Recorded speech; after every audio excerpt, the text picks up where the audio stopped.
bien, empezamos a grabar. Santiago, muchas gracias por tomar la invitación. Es un gusto y un honor tenerte acá con nosotros en Mindshop. Bueno, un placer. Bien, entonces me platicó mi hermano y vi un video que grabaron ustedes juntos por ahí hablaron sobre diferentes cosas en economía, política, etcétera. Y me pareció muy fascinante. Mi hermano me dijo, Mateus, tienes que platicar con Santiago, tienes que entrevistarlo, aprender de él. Entonces aquí estamos, ¿no? En la serie de entrevistas que he estado construyendo. Y te platico un poquito del formato que, bueno, ya platicamos, ¿no? Tuvimos una conversación ahí previa, pero para también los que sean nuevos para este formato, básicamente tengo una serie de preguntas que te vamos a hacer, Santiago. Y nada, sí, una conversación tranquila, ¿no? Se trata más bien de entender cómo ha sido tu trabajo, cómo piensas, qué sigue en tus próximos pasos. Tengo unas preguntas sobre algunos de tus libros, veo que ya tienes 6 y etcétera, ¿no? Y cerramos la entrevista con algunas preguntas, un par de preguntas ahí sobre la sociedad de Mindshop, que te platiqué un poco de qué se trata Mindshop, ¿no? Somos una sociedad de aprendizaje continuo. Y listo. Y para las personas que están en vivo aquí con nosotros, pues tendremos la oportunidad de que ustedes puedan hacer algunas preguntas a Santiago y sigamos aprendiendo un poquito. Entonces, bien, comenzamos entonces. La primera pregunta siempre es la misma y las últimas también son las mismas. Entonces, comencemos con esa, Santiago. ¿Qué actitudes y estrategias clave piensas que tiene que desarrollar un intelectual a lo largo de los años para hacer avance sustancial en su campo? Y personalmente, ¿cómo has conseguido mantenerte motivado y centrado en tu trabajo, ¿no? A través del tiempo. Bueno, para empezar, gracias por la invitación. Para mí es un placer charlar contigo y con la gente de Mindshop que está contigo ahora mismo. También mando un saludo a los que vean este vídeo una vez grabado y bueno, vamos a mandarle también un saludo a tu hermano Diego, que seguramente en algún momento estará viendo este vídeo. Sí. Bueno, a ver, para empezar, yo he de decir, y a lo mejor quizás me salgo un poco del tono de la pregunta, es que la palabra intelectual aplicada en sentido elitista a alguien que escribe libros o que estudia una determinada materia académica, me parece que no se debe usar. ¿Por qué? Pues porque intelectuales somos todos, todos tenemos intelecto. Y la metodología de trabajo y la metodología que una persona como yo, que se dedica a lo que se dedica, necesita para profundizar y mejorar en su disciplina, pues es la misma que puede necesitar un carpintero para mejorar en la carpintería, un fontanero para mejorar en la fontanería, un albañil para mejorar en la albañilería o un agricultor para mejorar en el cultivo del campo, o un ganadero en la ganadería, etc. Es decir, cualquier profesional tiene intelecto suficiente para conocer cualquier tipo de verdad y luego ya la única diferencia que puede haber, a mi juicio, es pues el tiempo que se dispone para mejorar en ese campo, para ampliar en otros.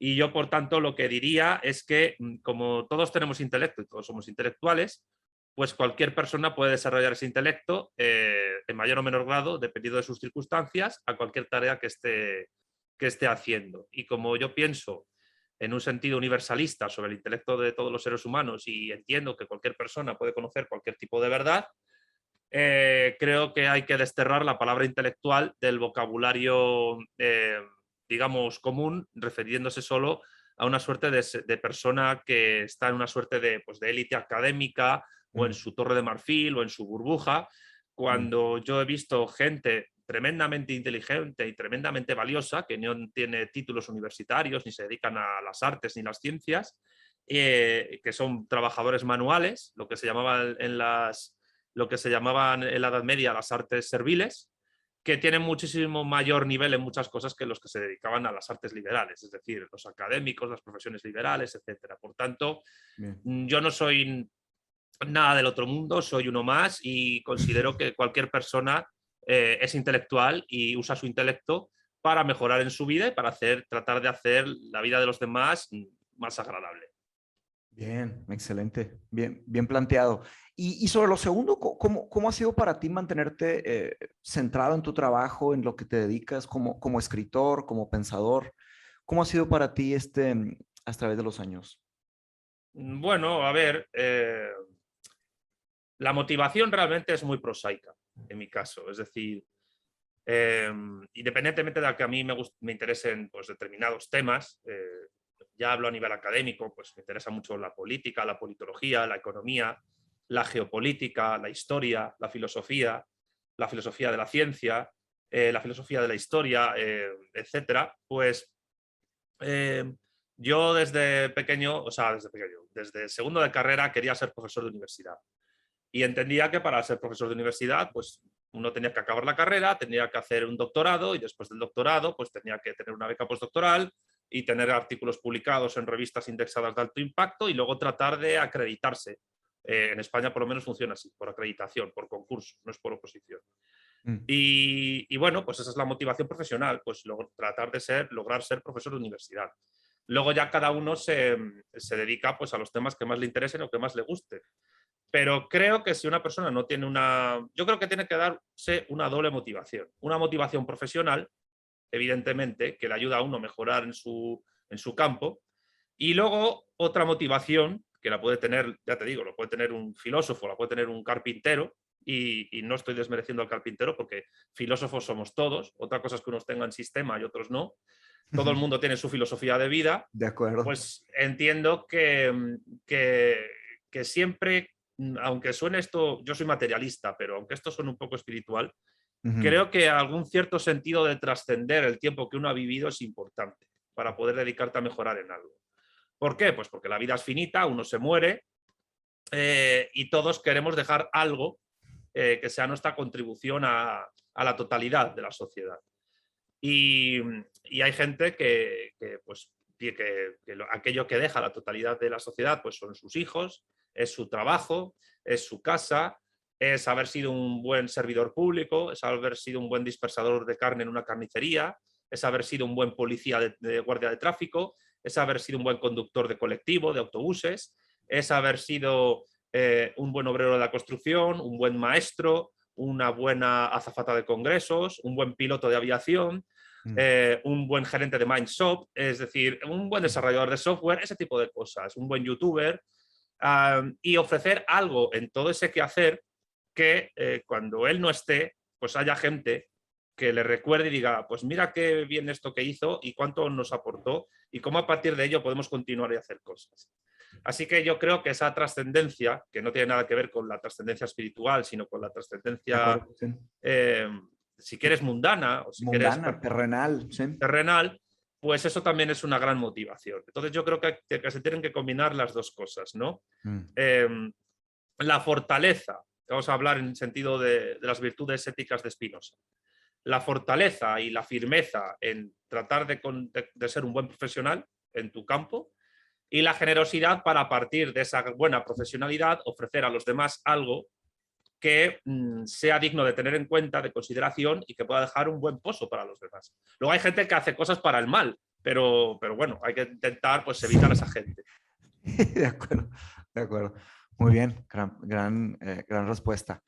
Entonces, continuando con tu trabajo académico, ¿no? Entonces digo, bueno, solo esclareciendo un poco, no me refería cuando dije intelectual, no me refería a la élite, no, me refería más bien a trabajar, a dedicarse a trabajar con cosas referentes a, pues, pensamiento, escritura, teoría, etcétera, ¿no? Pero bien, entonces, en tu trabajo académico, imagino que has dado clases tanto en España como en Argentina y probablemente en otros países del mundo. ¿Cómo ha sido tu experiencia en la academia? Y tal vez estoy asumiendo algunas cosas aquí, ¿no? Pero aquí nos platicas un poco tú. ¿Y cuál piensas que es el rol de una persona que se dedica a este índole de trabajo en el mundo de hoy? Pues retomo en parte lo que he dicho en la respuesta anterior. Creo que el papel de una persona que se dedica a esto es tratar de ser el mejor profesional posible y el tratar de ofrecer algo a los demás que luego cuando uno deje su trabajo, o porque se muera o porque se jubile, pues los otros puedan continuarlo. Creo que también y ya hablo específicamente del ámbito de la investigación, de la docencia, de la universidad, Bien. es básicamente tratar Ahora en el año 2021 a mí me parece que lo más importante es tratar de derribar, de destruir los mitos oscuros y confusos que millones de personas siguen y que mucha gente sigue, a través de los cuales pues configuran su modo de ver la vida, de ver el mundo, y que son evidentemente formas equivocadas de ver las cosas. Y alguien me puede preguntar, ¿y cómo sabes que es equivocado?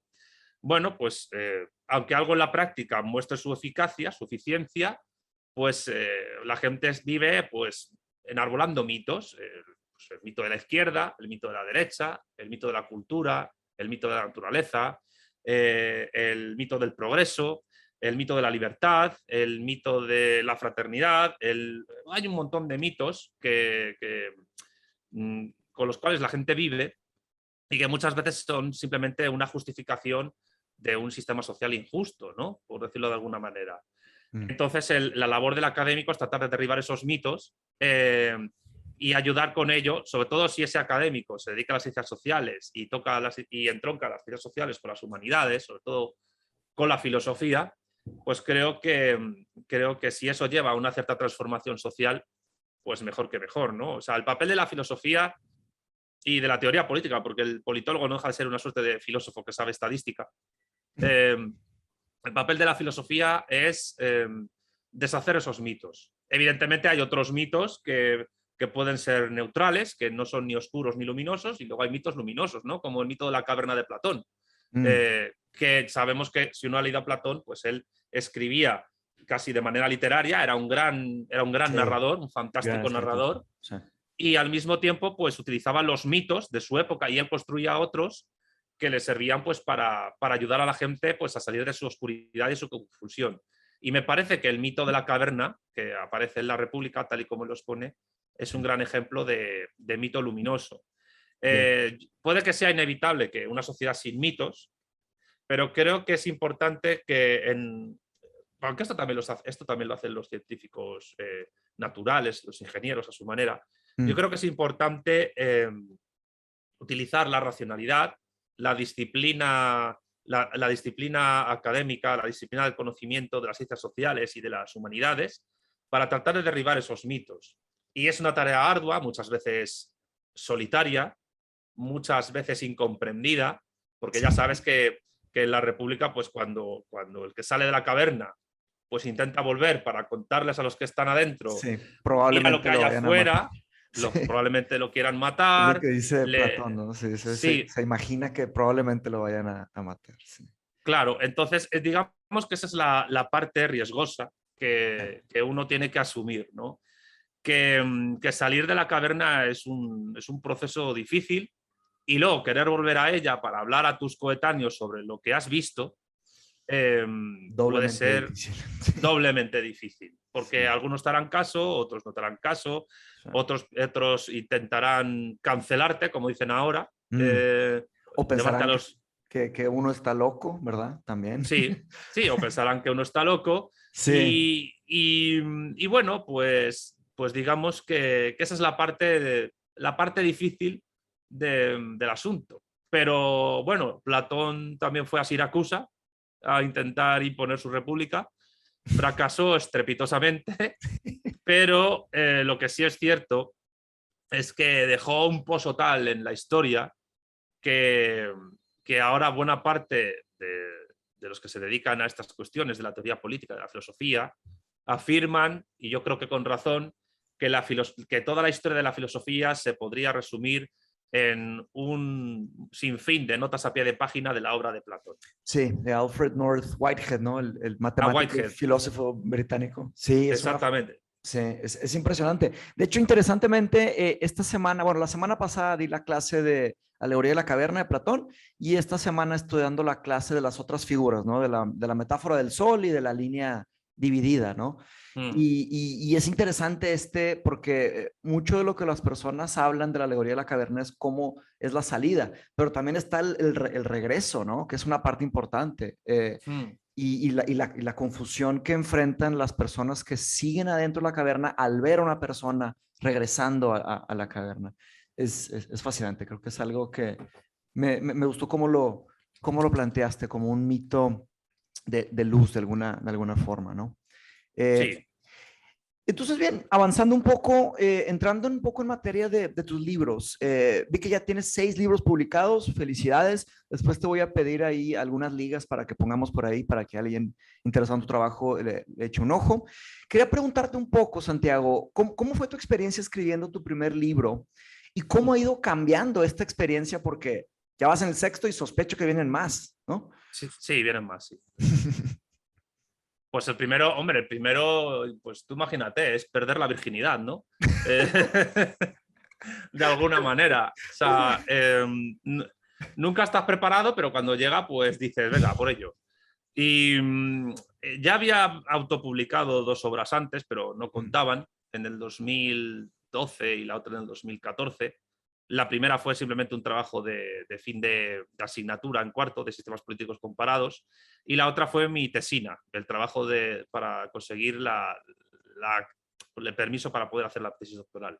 Mm, Mi primer libro, pues me ofreció la posibilidad, mi director de tesis doctoral, Diego Guerrero, de poder hacer un resumen de mi tesis doctoral en formato libro de bolsillo en una editorial, Maya. Y yo, pues lo que hice es, bueno, mi tesis es larguísima, es tan larga como La historia interminable de Michael Ende. Entonces, tengo que hacer algo. Entonces, lo que hice fue resumir, no la tesis entera, sino los 5 primeros capítulos, mmm, que digamos que son los que se ah, centran ya. más en teoría económica.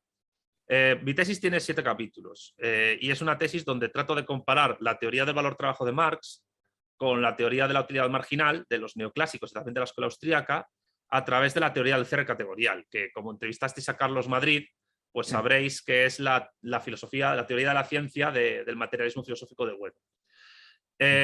Los 5 primeros capítulos se centran en el análisis básicamente nosiológico, empírico de esa comparación, y eso fue lo que resumí en mi primer libro, que se llama Trabajo, Utilidad y Verdad, y que Maya editó en el año 2015, un año después de doctorarme.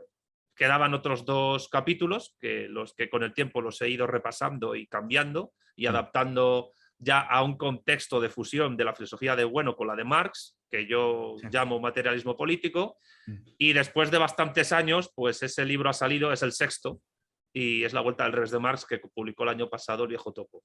Y Sí, entre medias, tengo una pues ha habido otros pregunta, 4. tengo unas Sí. preguntas sobre ese libro en específico. Pero bien, entonces, ¿cómo ha ido? Disculpa, adelante. ¿Cómo ha ido el proceso de escribir libros y Ah, tal? el proceso, sí, ¿cómo ha ido, o sea, tal vez la selección de las preguntas, cómo ha ido cambiando y tal vez qué sigue, ¿no? Digo, si es que puedes revelar un poco Bueno, sí, puedo decir algo. A ver, Mm, son 6 libros y de los 6, 3 han sido escritos por motivación propia, el mm, primero, el sexto y el segundo. El segundo es El marxismo y la cuestión nacional española, que editó el Viejo Topo, eh, que básicamente pues, fue un libro donde yo quería confrontar desde el propio materialismo histórico de Marx y desde el marxismo-leninismo con las tradicionales ideas que desde el marxismo en España y desde los partidos comunistas han tenido sobre la idea de nación y de Estado. mm, Y yo me daba cuenta de que lo que se decía en los textos clásicos, en la doctrina del marxismo, no tiene nada que ver con lo que estos partidos hacen, y entonces ese libro, que se sigue vendiendo, se publicó en el 2017, 2 años después del primero, pues, pues digamos que fue un misil contra esta gente, lanzado por mí directamente. Sí. ok. Yo quería, sinceramente lo digo, quería hacerles el mayor daño posible, y creo que lo he Uf, conseguido.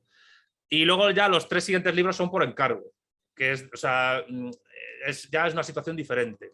Hay una editorial que se llama Nautilus, que se dedica a mm, la divulgación y que tiene pues varias colecciones en su seno. Yo tenía un amigo que estuvo en mi tribunal de tesis doctoral, Vicente Caballero de la Torre, un gran filósofo, un magnífico filósofo, que ha publicado en esta editorial 3 libros, La filosofía en 100 preguntas, Breve historia de la filosofía occidental y La psicología en 100 preguntas, porque además es un gran experto en psicología, pero vista desde la crítica filosófica. Y su tesis doctoral va sobre neuroeconomía y psicoeconomía y me parece un libro fantástico, ¿no? Los 3. Pues me permitió la posibilidad de publicar ahí 3 libros por encargo.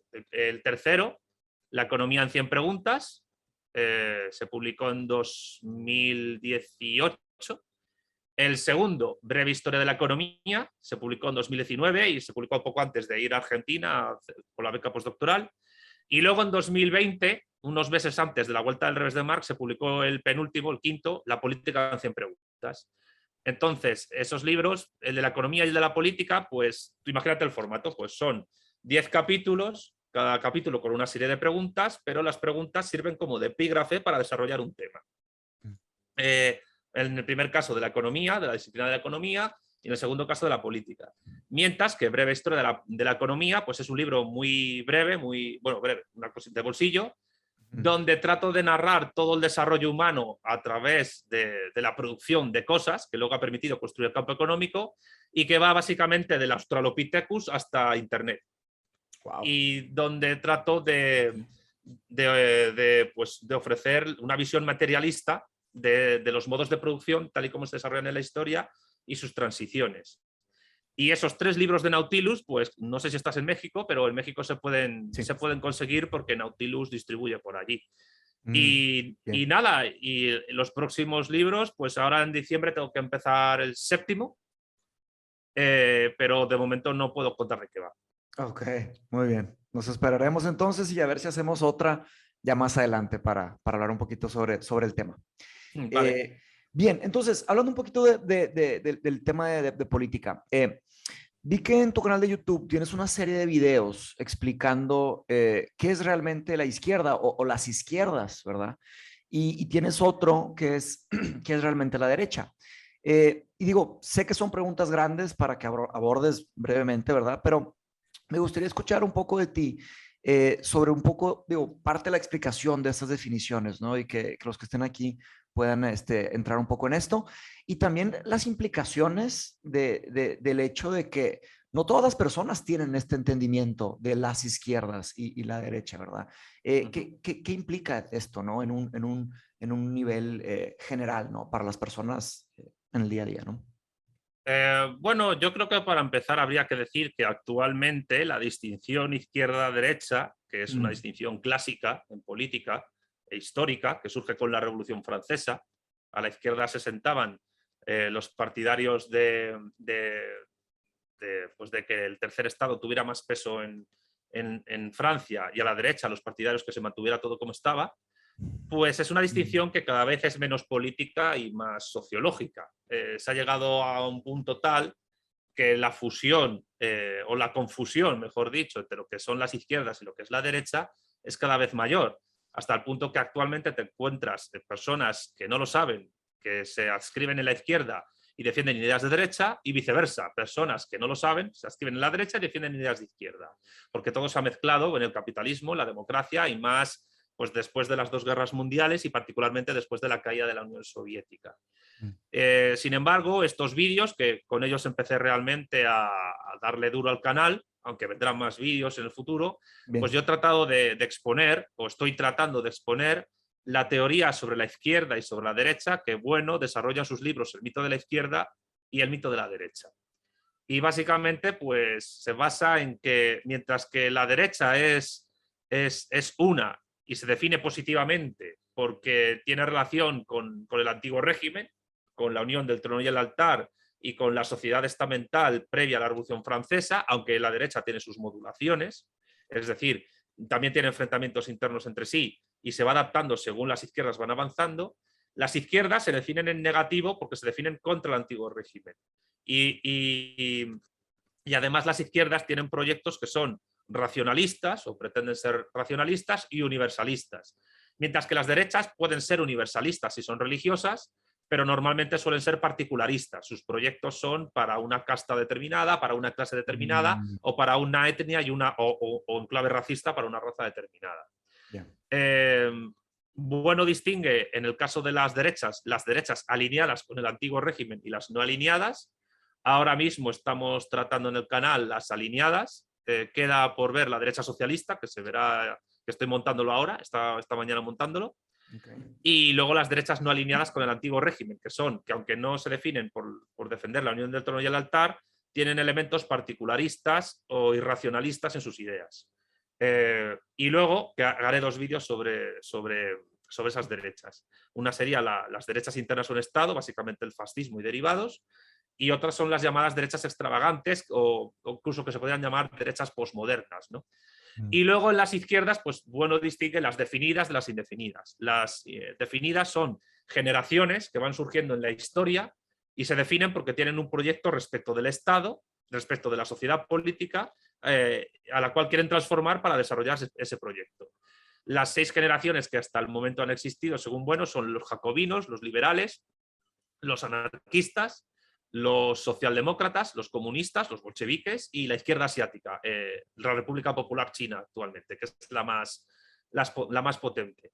Y luego habría izquierdas indefinidas, que a mi juicio, junto con la derecha extravagante, son el conjunto de ideologías hegemónicas en el mundo capitalista, y que son básicamente gente que se adscribe a la izquierda, pero que no tiene un proyecto definido respecto del Estado, sino que defiende proyectos pues, que tienen que ver con la ética, con la moral, con la subcultura, con lo sociológico, etc. Y ahí, bueno, distingue 3 corrientes, 2 abiertas y una cerrada. La izquierda extravagante, que serían básicamente pues, todo tipo de movimientos sociales, las ONGs, etc. La izquierda divagante, que son pues, intelectuales y artistas, profesores de universidad, gente que divaga, básicamente. Y luego habría una suerte de corriente cerrada, que haría una mezcla de la extravagante y la divagante, que bueno, llama izquierda fundamentalista, y que son los grupos que incluso se pueden conformar en forma de coaliciones electorales, pero que no buscan transformar realmente, no tienen un proyecto definido respecto del Estado, más que, digamos, conseguir que el Estado les dé prestaciones públicas o incluso privadas o concertadas para desarrollar proyectos parciales. Y ahí pues encontramos pues gente que, pues, va a decirlo muy resumidamente, mientras que las generaciones de izquierdas del pasado tenían como textos de referencia, pues no sé, el contrato social de Rousseau, la enciclopedia de Diderot o d'Alembert, que es la propiedad de Proudhon, o el manifiesto comunista de Marx y Engels, o los textos de Lenin o de Mao, esta izquierda fundamentalista tiene como su Biblia, como su texto de referencia, la Declaración Universal de los Derechos Humanos de 1948. Que la han convertido en básicamente el texto oficial de estos movimientos. Y de esta serie queda por ofrecer un vídeo, que lo haré al final cuando termine el de las derechas, que sería un vídeo exploratorio de tratar de averiguar si sería posible en el futuro la organización de una 7ª generación de las izquierdas políticamente definidas y qué posibles rasgos podría tener. Claro que esto es una aventura de vídeo, ¿no? Pero bueno, ahí queda. Bien, wow, fascinante. Es que es impresionante la complejidad de todo esto por detrás, ¿no? Y luego, pues es muy difícil porque en verdad, ¿dónde está el acceso a este conocimiento, no? Es algo complicado para una persona que no está adentrada en todo esto, ¿no? De verdad. Pienso que es algo complicado que ha estado sucediendo, ¿no? Cómo se ha ido poniendo tan complejo todos estos temas. Yo trato de hacerlo sencillo. Quiero decirte, Sí. muchas veces cuando una persona no tiene acceso a algo es porque materialmente no lo conoce, desconoce un trabajo de investigación, desconoce un libro, desconoce un documental, nadie le ha hablado de eso, Sí. y cuando lo escucha pues le puede chocar o dice, pero ¿qué me está contando este loco, no? La caverna. Y que a lo mejor, claro. y que a lo mejor puede que incluso yo esté en mi propia caverna, pero bueno, cuando alguien venga y me saque de ella, pues yo se lo agradeceré, no le mataré, ¿no? Sí, Pero en la clase invariablemente cuando doy clase de la carrera, algunos me preguntan, oye Mateos, pero ¿cómo sabemos que estamos en una caverna? ¿Y cómo sabemos que no salimos de una y entramos a otra? Y dije, claro, bueno, pues ese es el reto, ¿no? Esa es la pregunta, de ir verdaderamente, pues, como abriendo conciencia, ir entendiendo más cosas y nuevas cosas, ¿no? Pienso que siempre es fascinante. es complicado porque, ¿sabes? O sea, pongamos este símil.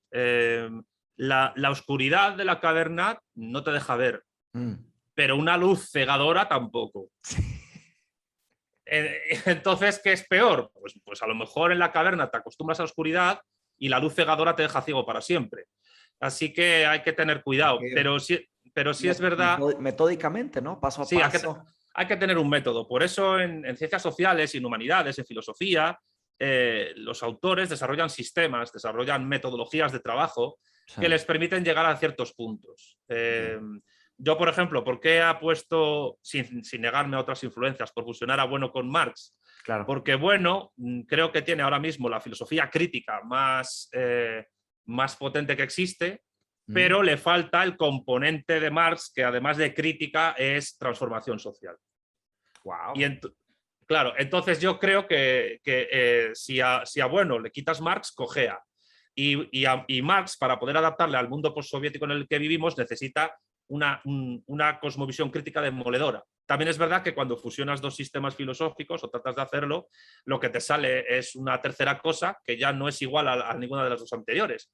Pero tampoco pasa nada, porque así es la historia de la Así filosofía. siempre ha sido, sí, definitivamente. Así siempre ha sido. Sí. Y evidentemente pues hay muchas más influencias y otros autores, no solo de Marx y de Bueno vive el hombre, ¿no? Otros autores a los que leer.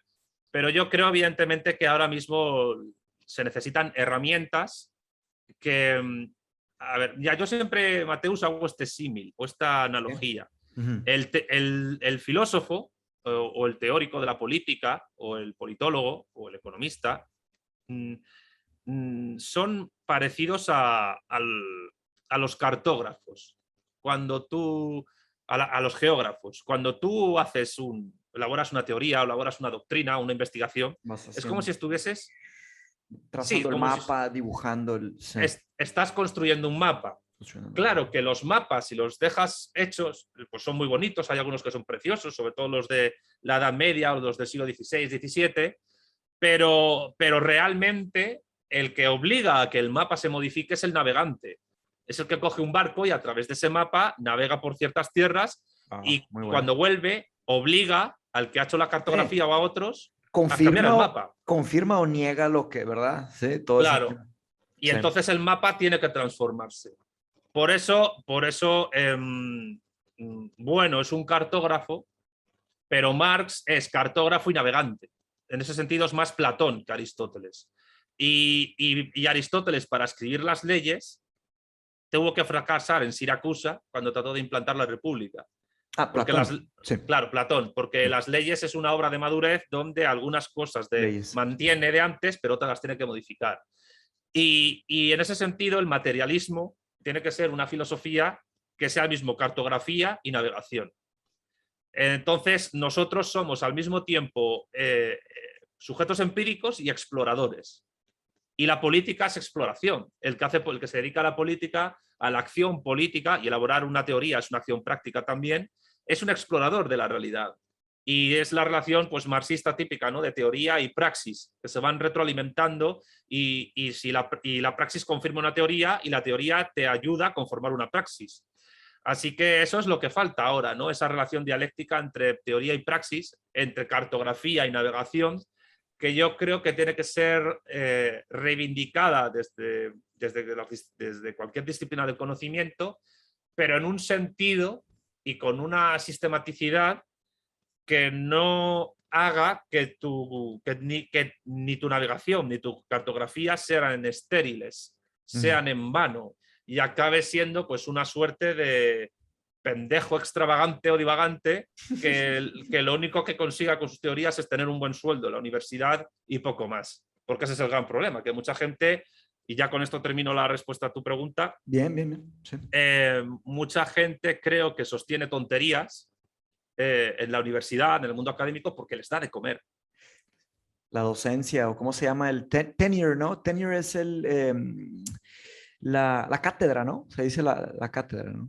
Bueno, la cátedra o incluso cualquier puesto mínimo que tengas, ya tienes un sueldo que otros tipos de trabajadores no van a tener nunca. Ahí no me sé exactamente la palabra, no sé si sea, porque en inglés es tenure, que es cuando ya tienes un puesto fijo, o sea, sí, eso en seguro. España se llama profesor titular. Profesor titular, eso, sí. Claro, pero también ayudan profesores que están por debajo del profesor titular, que defienden ideas claro. que algunos se las creen y otros simplemente las manejan porque les da de comer y les permite ascender socialmente en la universidad. De acuerdo, es un tema digamos, de ambición ahí para conseguir lo que sigue, deben de suscribirse a ciertas ideas de lo que el departamento se suscribe, por ejemplo, ¿no? Claro, mira, yo creo que una de las cosas buenas que tiene una iniciativa como la tuya es que no tiene por qué, y esto lo digo independientemente de que a lo mejor también tiene una iniciativa como Mindshop sus limitaciones, claro. no es una crítica, es una realidad. Bien. Pero lo bueno es que el ámbito académico formal de la enseñanza, de tanto la universidad como el bachillerato, como la enseñanza secundaria, uno tiene que ser capaz de cuestionar qué es lo que se está enseñando, o incluso más importante, cómo se está enseñando. A mí me parece que es muy grave cómo los pedagogos están teniendo cada vez un peso mayor por encima de los que enseñan una materia.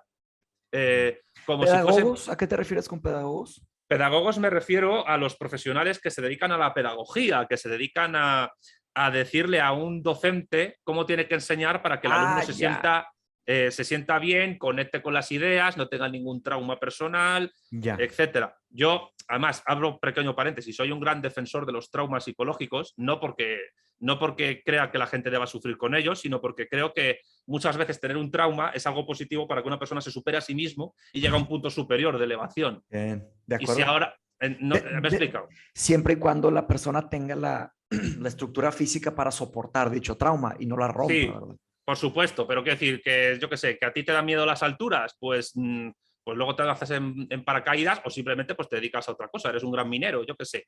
Pero el tema es que ahora con tal de evitar que la gente joven, los adolescentes, pues tengan sus traumas psicológicos o tengan pues algún tipo de experiencia que les haga infelices, Ya, sí, los, ya. los Ya sé a dónde pedagogos se vas. dedican en las escuelas a tratar de evitar Hacer eso. burbujas o Sí, claro, el rollo este que se lleva tanto en Estados Unidos, los espacios seguros, los ¿no? safe spaces. Pero es que Seis. eso es lo peor que puede haber, porque es un mundo feliz, es una distopía. Es decir, De ningún acuerdo. espacio es seguro, Claro, el mundo ninguno. es muy peligroso y muy difícil.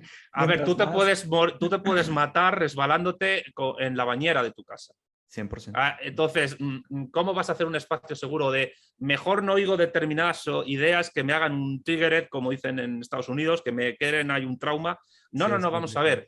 ver. La vida es una sucesión de experiencias de todo tipo, positivas y negativas.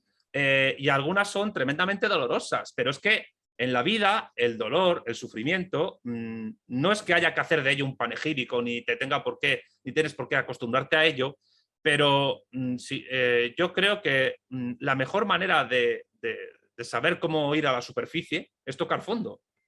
Y cuando una persona ha tocado fondo, ya ha tocado con sus manos el fondo, puede utilizar el fondo para impulsarse Y y ver volver qué a flote sigue. al mar. Sí. Y el problema que yo creo que está ocurriendo ahora mismo en la educación es que se están enseñando cosas a través de la pedagogía y de otros instrumentos de otras y de otras ideologías que no le permiten a la gente entender que en la historia, en la historia de las ideas, en la historia de las sociedades, hay momentos duros y difíciles que, sin embargo, han permitido llegar a donde estamos. Y, y yo creo que por eso es tremendamente necesario no tratar de imponer una suerte de visión infantil de las relaciones humanas, como ocurre En muchos lugares, sí. en muchos lugares, académicos particularmente, también Sí, en la universidad, sí. y tratar de convertir a personas de 40 años en adolescentes de 15 o peor, en niños de 10. A ver, con perdón, Sí. ya tienes pelos en los huevos, es decir, ya eres una persona que se supone que has Sí. tenido tus experiencias vitales y tal. Claro.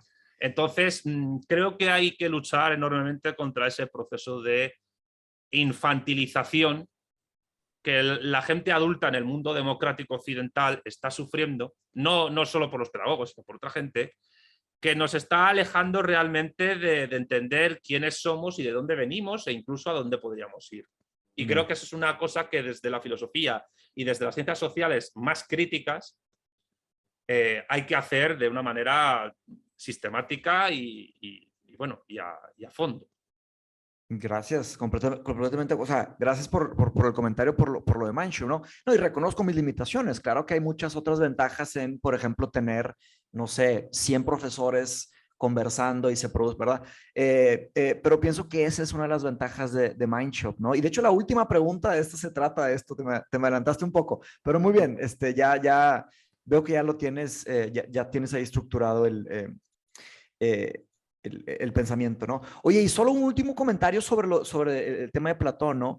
Veo que De hecho, está la frase que se hizo muy, muy popular, ¿no? De Platón, sobre que está en la República, está en el libro 7, y está hablando Sócrates con Glaucon, ¿no? Con el hermano de Platón, ¿verdad? Y habla sobre que no terminarán nuestros problemas, mi querido Glaucon, hasta que los filósofos empiecen a adentrarse y estudiar política y hasta que los políticos empiecen a estudiar y adentrarse en la filosofía. Dice y cierra diciendo que no cesarán los problemas a nivel individual y menos los problemas de las personas, ¿no? Y digo, lo conecto con la idea que comentaste sobre lo de Bueno y lo de Marx, ¿no? De ser cartógrafo y explorador. Se me hace fascinante, se me hace muy, muy interesante. Nada más quería agregar ese que se me hace que conecta muy bien con esa idea. Yo te agradezco que comentes eso porque estaba pensando antes una cosa que te quería decir cuando has dicho Bien. que, bueno, que en Mindshop os gustaría, pues yo qué sé, tener un gran departamento de universidad y 100 profesores que discutan. A lo mejor es incluso mejor en lo que estás haciendo ahora porque 100 sabios en una sola habitación, el cerebro colectivo que generen, a lo mejor es el cerebro de un completo imbécil. Con lo cual, tampoco te creas que eso garantiza nada. Es decir, Ya. no Es garantiza verdad, nada. es verdad. A veces se extienden en conversaciones que no llegan a mucho y luego están los encuentros, ¿verdad? Las agendas por detrás de las universidades, ¿no? ¿Quién está pagando por todo? ¿Quién está? Ese es el tema. Sí, Esa es sí, sí. otra. Entonces, bien, pasando un poco al rubro de economía, ya lo mencionaste, de hecho, el libro publicado en 2018 llamado Economía en 100 preguntas. Empecé a leer un poco, digo, no el libro como tal, ¿no? Pero un poco del índice primero que nada, se me hizo súper interesante el concepto, ¿no? Respondiendo 100 preguntas y me imagino el reto que debe haber sido para ti hacer tal trabajo. Pero Fue muy difícil de escribir, ¿eh? sí. Ese libro es el libro que me ha costado más escribir. Wow. Y me interesó bastante que la primera pregunta que tú elegiste el orden, supongo también. Sí, sí. Y la primera que decía, ¿la economía es política? Esa es la pregunta que se hace. Mi pregunta hacia ti es tu intención con por qué poner esta al principio y qué diferencias podríamos, digo, yo sé que está mucho más largo y complejo la respuesta, ¿no? Pero igual adentrarnos unos primeros pasos, ¿no? Bueno, creo que es sencillo de responder. La disciplina que hoy conocemos como economía se empezó a llamar solo economía, economics, en el mundo anglosajón a partir de finales del siglo XIX, gracias a Alfred Marshall y su libro Principios de Economía. Marshall, que es uno de los padres de la escuela neoclásica de economía y que para mí es el economista liberal más brillante que ha habido.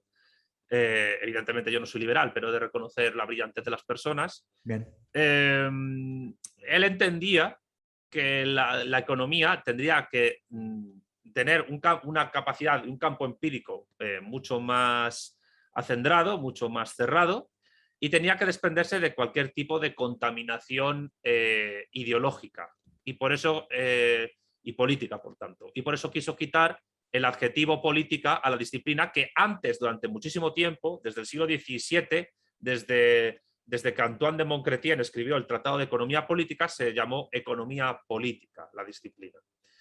El problema es que al tratar de hacer Marshall eso, consiguió justo lo contrario de lo que a lo mejor pretendía, y es que nunca el campo de la economía, de la disciplina económica, ha estado tan lleno de ideología como desde que Marshall trató de despojar a la economía de su adjetivo política.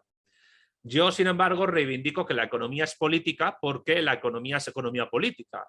De la misma manera que para los griegos la economía era la gestión de la casa, la gestión de la propiedad, la economía doméstica, la economía como disciplina del conocimiento para la gestión de los recursos de una sociedad que pueden ser tanto abundantes como escasos, la tercera pregunta se dedica a eso, es la gestión de la sociedad política y por tanto es economía política o economía nacional, que es el término que utilizan en Alemania. National Economy es el término que utiliza en Alemania históricamente la disciplina para determinarse. Y yo defiendo que la economía, más que una ciencia propiamente hablando, con Diego hablé de esto en el primer encuentro que tuvimos. Me imagino, porque Diego tiene esto bien marcado. Lo dice Claro, continuamente. Sí. claro. La economía no es una ciencia en el sentido en que lo pueda ser pues, la termodinámica, la mecánica clásica Química, o la biología. química, etcétera. Ni la biología, por supuesto, aunque bueno, también la biología tiene sus problemáticas, pero También. Pero una cosa es que la economía o la politología o la psicología o la antropología o la historia o no sean ciencias en el sentido estricto de la palabra, y otra cosa es que no tengan, como diría Gustavo Bueno, franjas de verdad en su campo que hagan que algunas subdisciplinas o algunas subpartes determinadas de esas disciplinas sean más empíricas que otras. Ya. Evidentemente eso ocurre.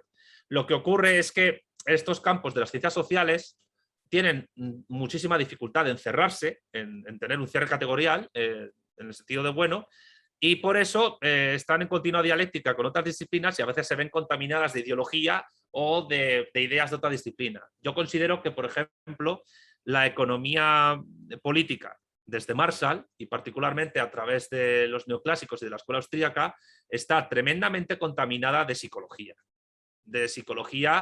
y de filosofía idealista y de subjetivismo puro y duro. De hecho, a mi juicio, hay bastantes conexiones entre la teoría de la utilidad marginal y la teoría de los estímulos psicológicos o psicofísicos de Weber y Fechner del siglo XIX. Y al mismo tiempo, lo que ha conseguido la idea antropológica de hombre de los defensores de la utilidad marginal, que es básicamente el Homo economicus, es, como diría Max Weber, haber transformado al sujeto económico en una suerte de contable, de sujeto contable, que está constantemente haciendo un balance de costes y beneficios, de placer y de dolor, que diría Jevons, a través de sus actos en economía. Y por eso Jevons decía que la economía era la disciplina del placer y del dolor.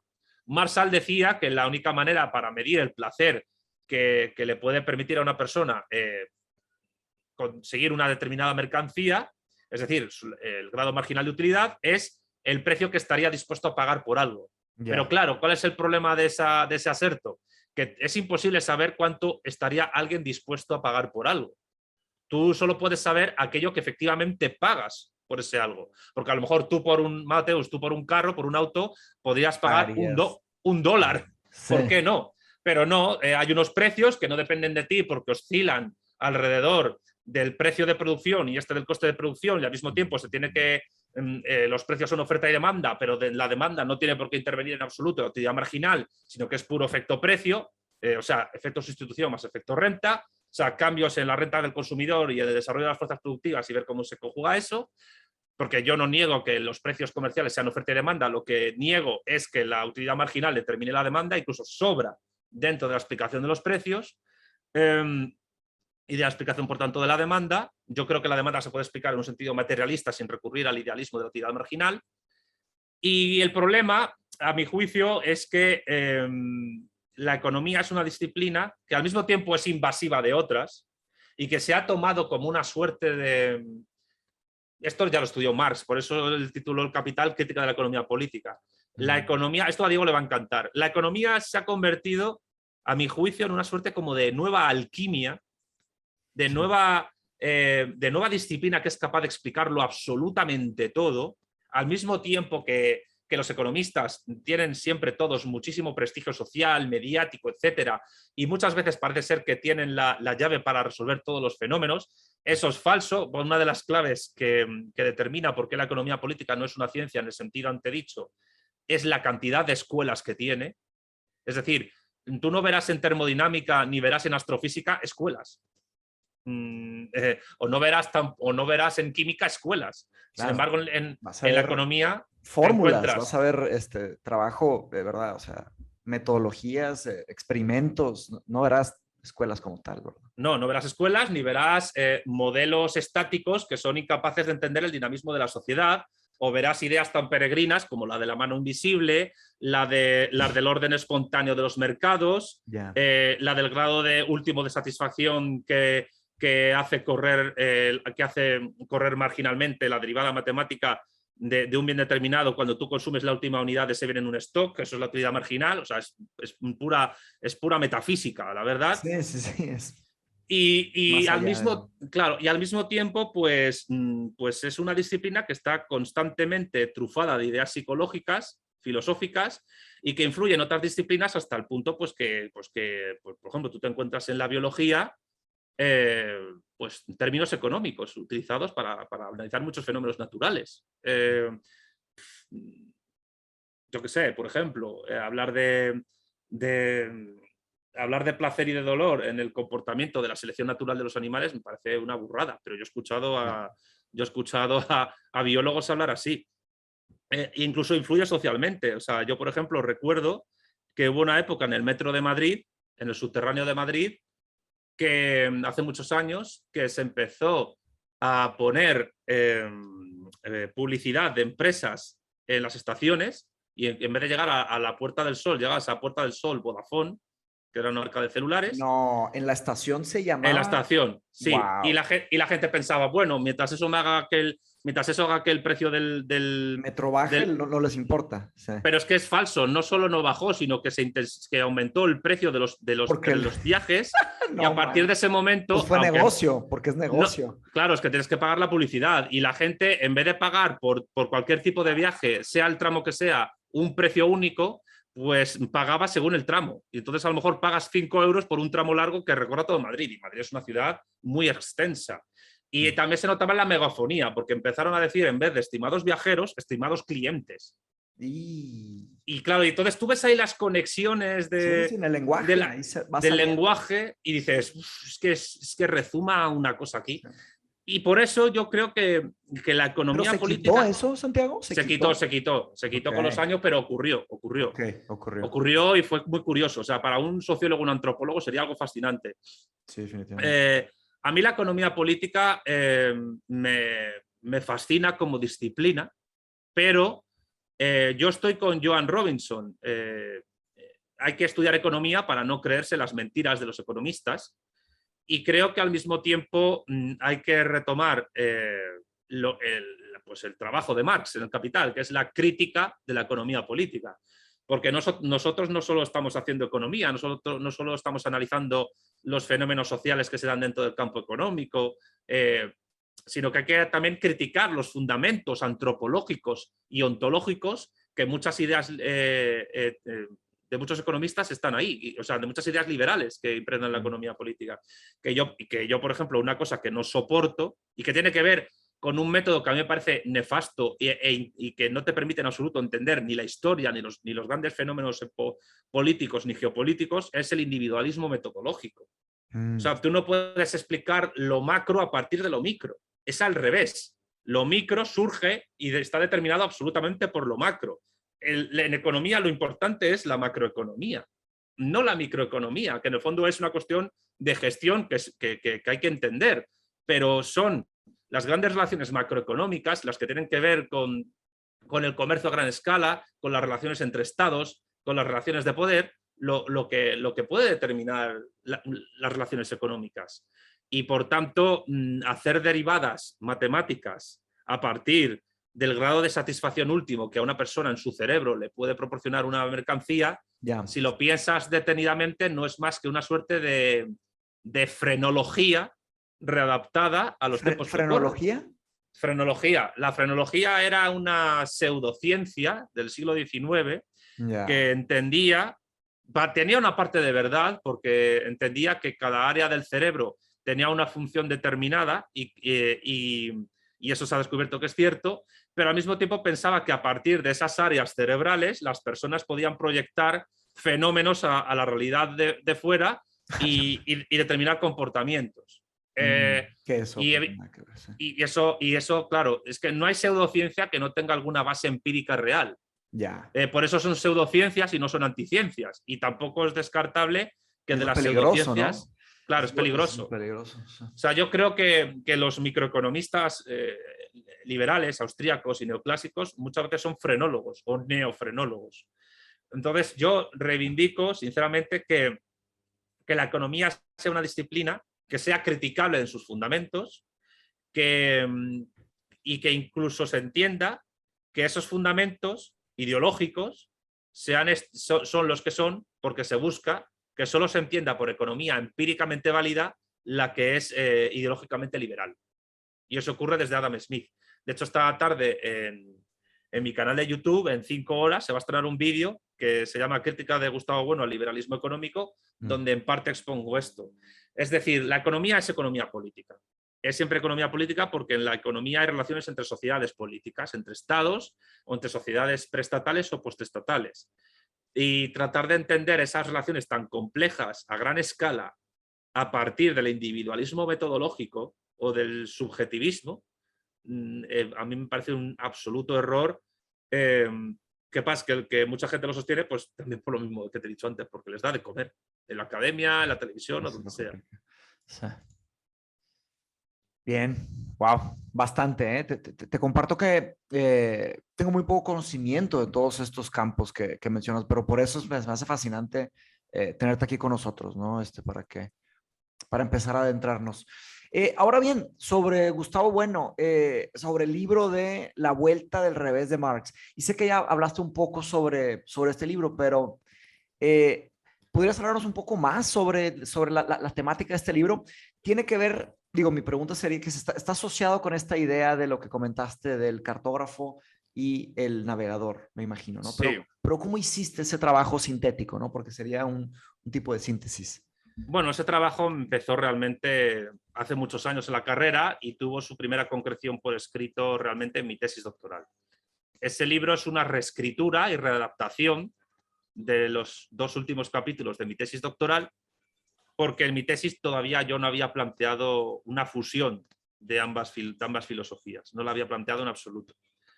Lo que pasa es que con el tiempo me di cuenta que cuando Bueno propone darle la vuelta del revés a Marx para supuestamente purgarle de los elementos que todavía arrastraría del idealismo alemán, y de la misma manera en que el propio Marx le da la vuelta del revés a Hegel para purgar a la dialéctica de los elementos metafísicos y espiritualistas que Del tiene. idealismo y todo esto. Sí. Claro, porque esto Marx se da cuenta de que la dialéctica de Hegel es una gran herramienta de análisis de la realidad como método.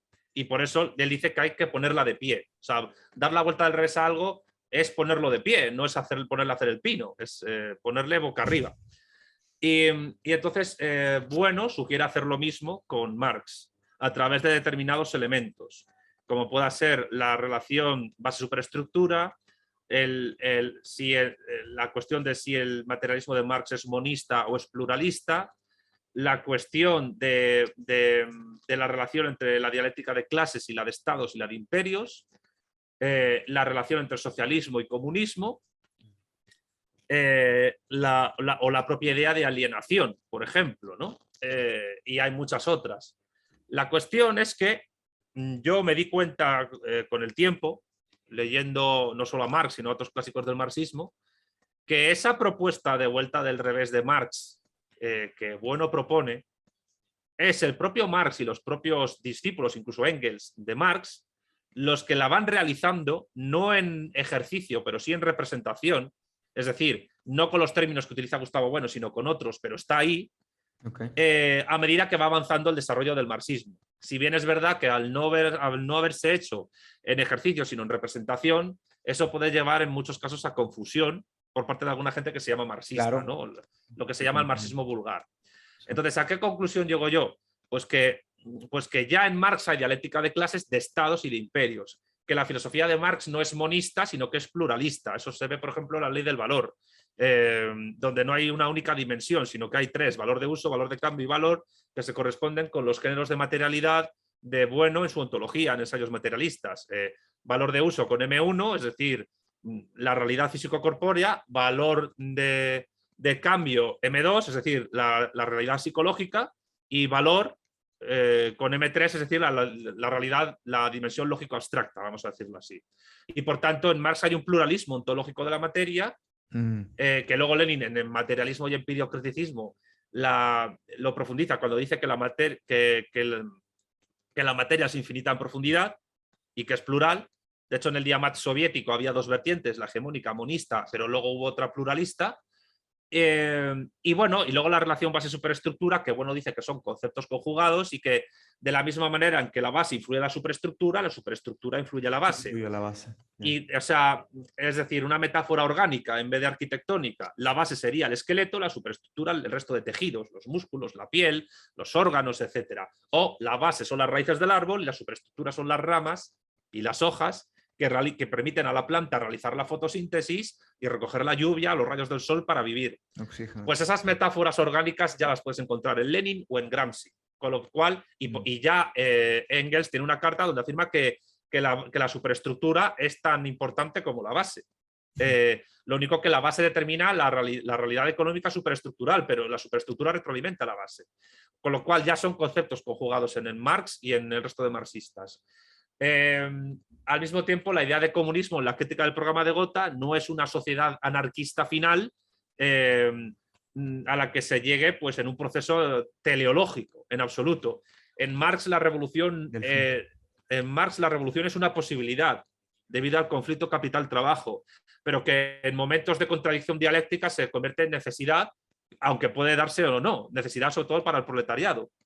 Y por tanto hay que redefinir lo que es sociedad socialista y lo que es sociedad comunista, partiendo de la crítica del programa de Gotha, que en realidad es un texto que no se aleja mucho de la perspectiva de sociedad política postestatal que Bueno ofrece en su primer ensayo sobre las categorías de las ciencias políticas. Y luego sobre la idea de alienación, pues tiene que ver con, es verdad que hay una analogía entre la idea de alienación y la idea de enajenación, de locura objetual y subjetual a través de ciertas ideologías. Bueno propone la idea de individuo flotante como individuo enajenado.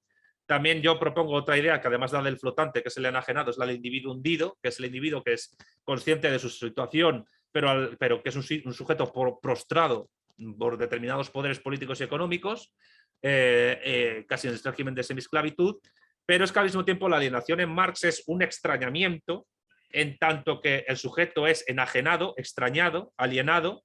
De sí mismo. Del sí mismo no, del fruto de su trabajo. Ah, esa es otra, sí. Del fruto de su trabajo, que es un trabajo organizado socialmente, pero sí, que no le llega a él directamente ni él lo gestiona, sino que es a través del mercado, del Estado, como llega indirectamente a través del consumo a otras personas o incluso a él.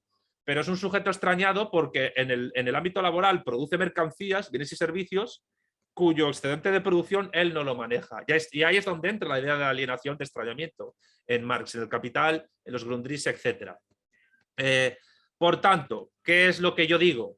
Que realmente no hay tal vuelta del revés. Lo que hay es una transformación idéntica de Marx a Bueno, pero por la cual Bueno intenta encerrar a Marx en una suerte de fortaleza filosófica donde le trata de desprender de sus elementos transformadores, revolucionarios, para quedarse en una mera crítica y reduciendo a Marx a una cosa que efectivamente que es ser un clásico de la filosofía.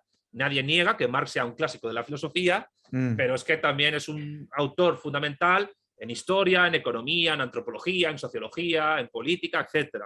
Yeah. Entonces, ¿qué es ese libro? ¿Qué es La vuelta del revés de Marx? Es plantear esta idea, que no hay tal vuelta del revés, pero exponer, después de haber hecho todo este análisis que te he dicho, lo mismo que había expuesto en los dos capítulos de últimos de mi tesis doctoral, pero ya con otro lenguaje y en un contexto de fusión de ambos autores. ¿Para qué? Para que la crítica radical filosófica de Bueno, del presente, se una a la crítica histórica y ontológica que Marx presenta en el Capital y en su materialismo, y al mismo tiempo a esa cosa que es inextricable y que está totalmente unida en Marx, que es crítica y revolución. Y que por tanto la fusión de ambos acerca Bueno a la revolución y acerque a Marx a un análisis postsoviético potente, filosófico, que nos permita entender el mundo actual.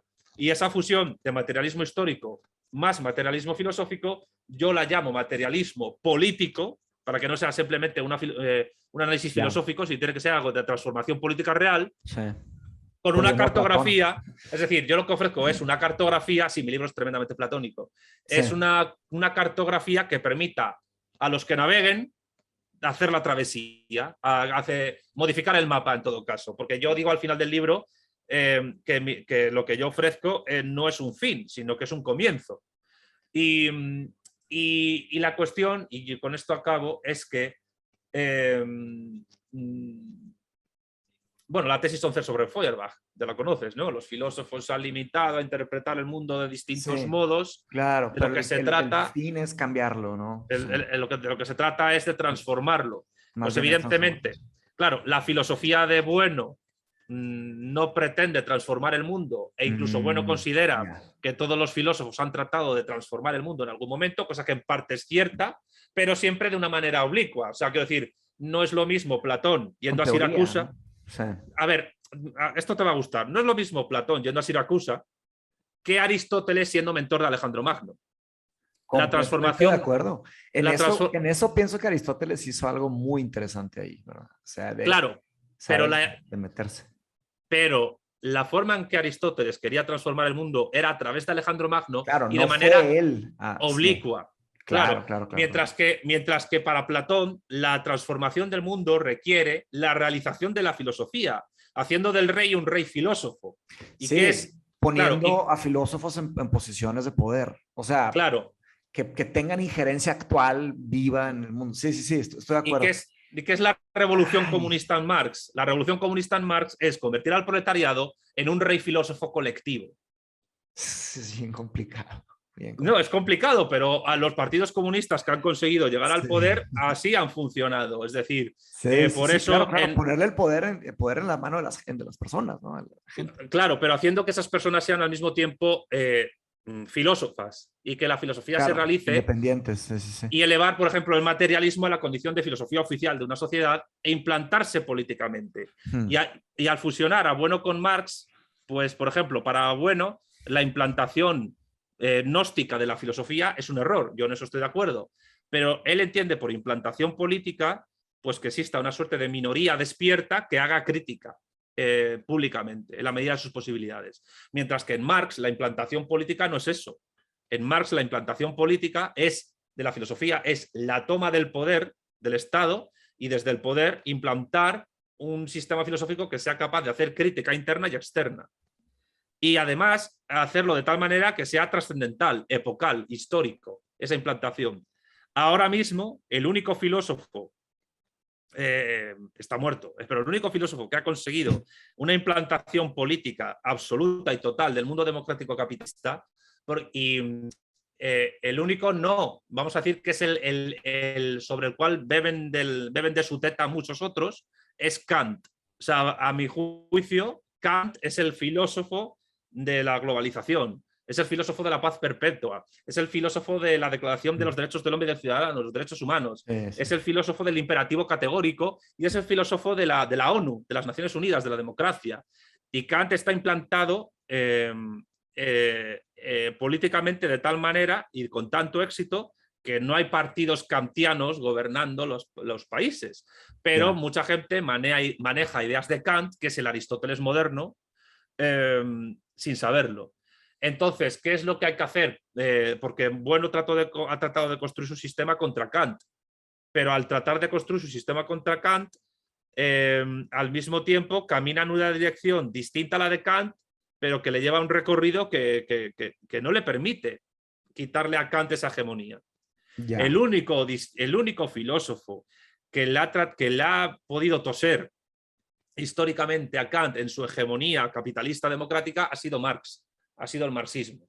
Que sería la verdadera antítesis. Para mí sí. Y además esto es curioso porque Marx es un filósofo que surge del seno de la filosofía clásica alemana, del idealismo alemán, pero lo hace contra el idealismo alemán.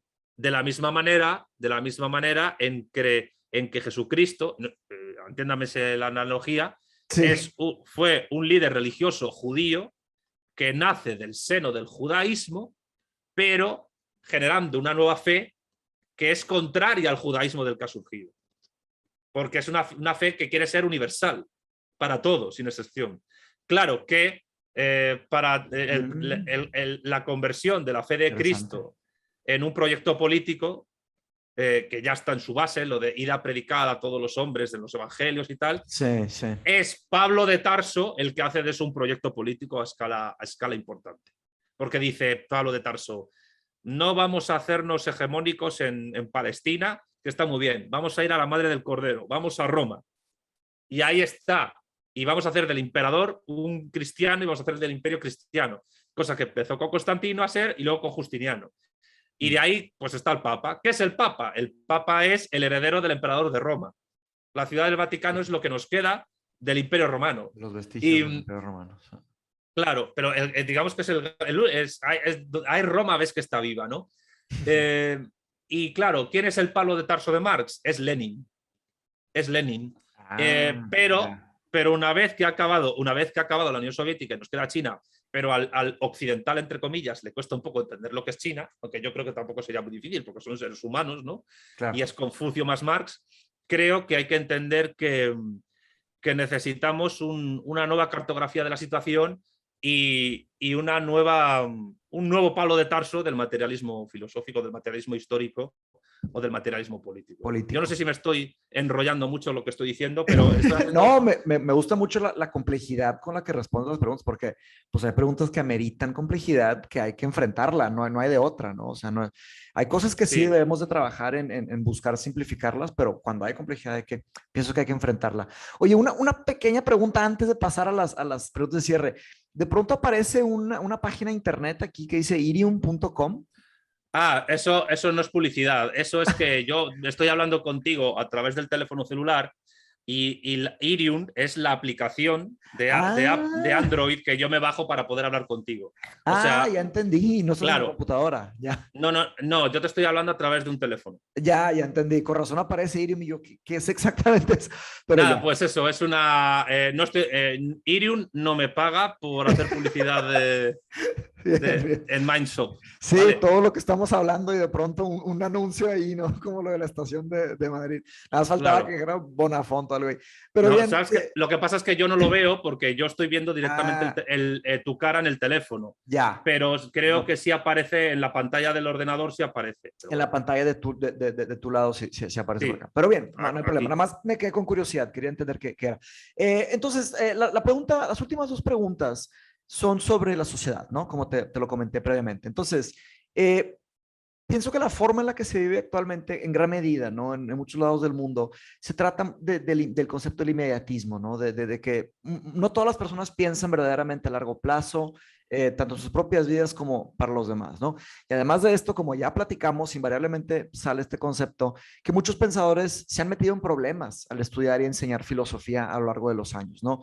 Dígase Sócrates y el concepto de la teoría de la caverna, ¿verdad? Entonces, ¿cómo podemos en Mindshop tener un impacto significativo y a largo plazo, manteniéndonos independientes de agendas gubernamentales o corporativas? Uf, pues es una pregunta muy difícil de contestar y creo que quien mejor tendría que contestar sois vosotros los que os Mm, dedicáis a eso, ¿no? O sea, tú y la gente que está contigo. Eh, es que, a ver, el problema no es que un gobierno te pague o no, porque puede pagarte un gobierno bueno, venirte bien. El problema es el tipo de ideas que desde una entidad pública o privada, porque puede ser una gran empresa la que os pague también, mm. la que quiera insertaros una agenda que vosotros entendáis que es negativa. No ya solo para vosotros, sino en general. Y, y creo que en ese sentido eh, lo mejor es tener una capacidad de crítica sistemática de las ideas de la gente que se acerca a vosotros para poder discernir qué os viene bien y qué no. ¿Por qué? Porque yo creo que uno de los grandes problemas que puede tener cualquier tipo de entidad que se dedique a estudiar temas académicos, sea formal o no, y Manso pues también los estudia, estriba, a mi parecer, en deber favores a alguien. Y Sí, quien, la y quien deuda, el debe, concepto de la deuda, ¿no? Sí. claro, la deuda que puede ser económica o de otro tipo. Claro, o de favores. Claro, o en carne. O sea, quiero decir, hay O que en tener carne. mucho cuidado con eso, ¿no? O sea, lo mejor que podéis hacer es no deberle favores a nadie. Eh, no tener un padrino, o sea, si tenéis un padrino que os ayude, bien, pero que no sea un padrino en el sentido Corleone de la palabra, Claro, porque, porque entonces os convertís de por vida en presas de ese favor que debéis. Y todas vuestras actividades y todo el dinero que recibáis, toda la subvención que tengáis, dependerá de quién os pague. Porque, bueno, ya sabes el refrán, ¿no? No muerdas la mano que te da de comer. claro, 100%.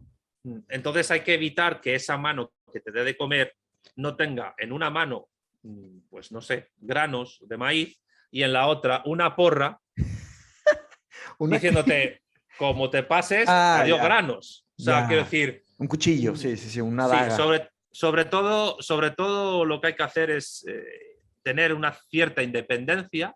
Si tenéis ayuda de alguien grande y poderoso, pues tampoco negarla si os viene bien, Mm, pero siempre y cuando tengáis control absoluto y total sobre lo que impartáis a nivel docente y a nivel de ideas. Porque si no, ya puede llegar un momento en que juguéis al escondite con los filósofos que enseñáis. Y todo por tratar de mantener una subvención o unos favores públicos o privados que os meten en una, os encierran en una, eh, no sé si existe la expresión en Brasil, en una jaula de oro. sí, definitivamente, definitivamente. Y en México Es, también. hay que Sí, sí, sí, evitarlo. que te comprometes, ¿no? Tienes como, en portugués se dice, o cara tem o rabo preso, o rabo amarrado, que tiene la cola amarrada, que no puede Claro. caminar por todos lados. Claro, pero la Eh, tienes amarrada, pero en un sitio fantástico, ¿no? Madre ya, mía. sí, sí, O sí, sea, jaula de oro, sí, el O sea, concepto, ya la entendí. jaula de oro es eso, es decir, madre mía, qué sitio tan fantástico que me ha conseguido este Claro. señor, pero Sí, no puedo salir fíjate, de aquí. fíjate, Santiago, te comparto que, y digo, esto no es ningún secreto, se han acercado bastantes personas a invertir en Mindshop, ¿no? Y yo me he negado, me he negado. Somos completamente independientes. De favores es gente que me ha ayudado y que les ha ayudado, pero así que tú digas que yo le debo algo a alguien.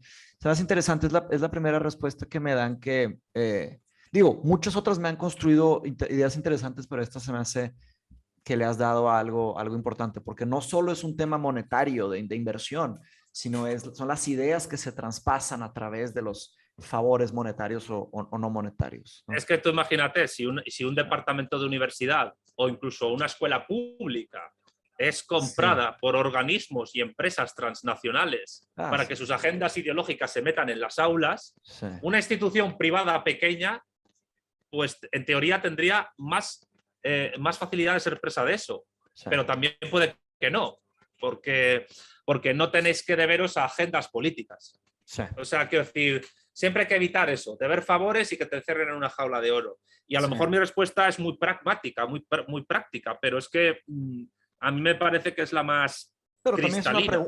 también es una pregunta, en cierta manera, pragmática, entonces va bien. Definitivamente. Porque luego también pensé en las redes sociales, ¿no? El tema de Big Data, Silicon Valley, Google. Entonces, ¿qué pasa, no? Ahora, claro que es un poco, una cosa sería que Google invirtiera, ¿verdad? Otra cosa sería usar las redes ya desarrolladas por Google para hacer el trabajo. Pero bien, digo, estoy muy contento en compartir que estamos completamente autónomos. Somos un grupo de maestros, de profesores, tutores, a fin de cuentas, que cada quien tiene autonomía. O sea, yo no me meto en, por ejemplo, el maestro de matemáticas, cómo enseña y qué enseña. Entonces, hay bastante autonomía e independencia. Y la idea es mantener esto a través de los años, ¿verdad? Y muy bien. Cerrando con la última, bueno, imaginemos que se logra este método, ¿no? Esta meta, que avanzamos esta visión, conseguimos durar un tiempo considerable, sea el que sea, ¿verdad? He usado diferentes escalas de tiempo, ¿no? Durar, no sé, 200 años, 300 años, 3000 años, ¿verdad? ¿Quién sabe qué pase por allá? Y que Pero tú lo veas. digamos que, sí, no, claro, mi idea es después que continúe, no sé si se la pasaré a alguien o no sé, que continúen enseñando si quieren, ¿verdad? Algunas personas, pero ¿qué consejo le mandarías a los futuros estudiantes que estudien, y no solo en Mindshop, sino que personas que quieran aprender sobre tus temas de expertise, ¿no? Teoría política, económica, etcétera, y otras materias difíciles como la filosofía, etcétera. Mi consejo sería en que si de verdad les gusta estudiar estas cosas, pues que lo hagan de la mejor manera posible y que de la misma manera en que he dicho que estudien, hay que estudiar economía para no creerse las mentiras de los economistas, te diría que hay que estudiar filosofía para no creerse las mentiras de los filósofos, que hay que Claro. estudiar antropología para no creerse las mentiras de los antropólogos, o que hay que estudiar política para no creerse las mentiras de los políticos. Y teniendo en cuenta que la mentira es una herramienta política como otra cualquiera, que tiene recorrido largo o corto dependiendo del éxito de la mentira y de la funcionalidad de la misma. En todo caso, que la gente se dedica a estudiar aquello que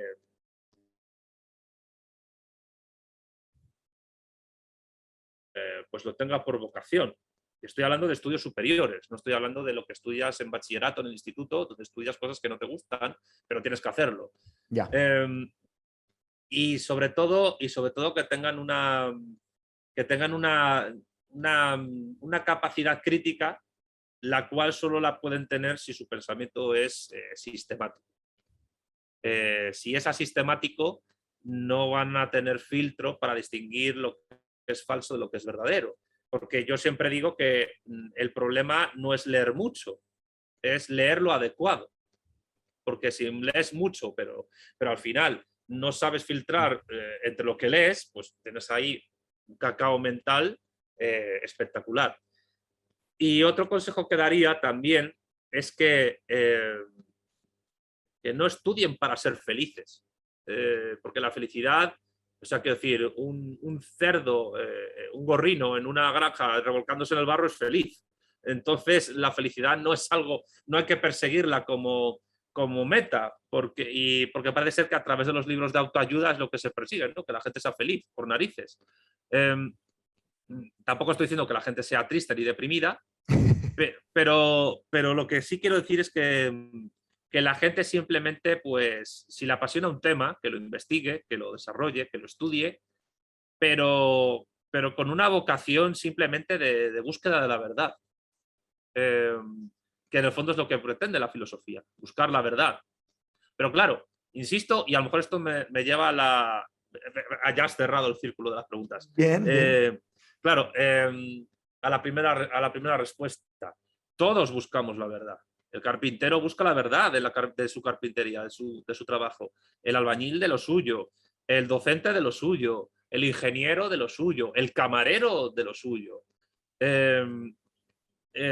Y creo que, como toda persona tiene capacidad para conocer cualquier tipo de verdad, sea simple o sea más compleja, y esto dicho entre comillas, porque muchas veces una verdad muy simple tiene su cierta complejidad.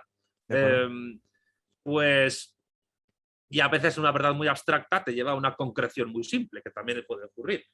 Pues yo creo que la gente tiene que tener sobre todo una actitud de búsqueda de la verdad, y que entienda que solo a través de una cierta sistematicidad de pensamiento se puede discernir lo verdadero de lo falso, o incluso lo verdadero de lo falso y de lo aparente. Porque lo aparente no es verdadero, pero tampoco es falso. Que esto complica. La sombra. Claro, ¿no? Claro, una sombra, una ilusión, un espejismo no es verdadero, pero es real. Entonces, ahí también entra la capacidad de uno de... Claro, y solo si tienes ¿no? De nuevo el platónico, ¿no? Es que Platón está en todos lados. Pero es que, mira, Platón... Sí. Sin Platón no estaríamos aquí. Evidentemente, sin Aristóteles tampoco, no voy a negar la grandeza de Aristóteles. De acuerdo. Sí. Pero yo soy aristotélico, pero soy más amigo de Platón que de la verdad, entre comillas. Como dijo Aristóteles en la Ética Nicomaquia, ¿no?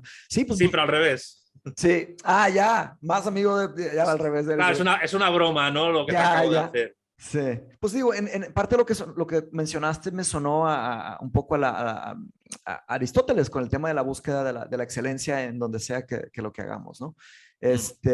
Muy bien, pues Santiago, muchísimas gracias, aprendí bastante, fue una bomba de conocimiento todo esto, me encanta, definitivamente la voy a volver a ver ya que piense un poco más sobre todas estas preguntas.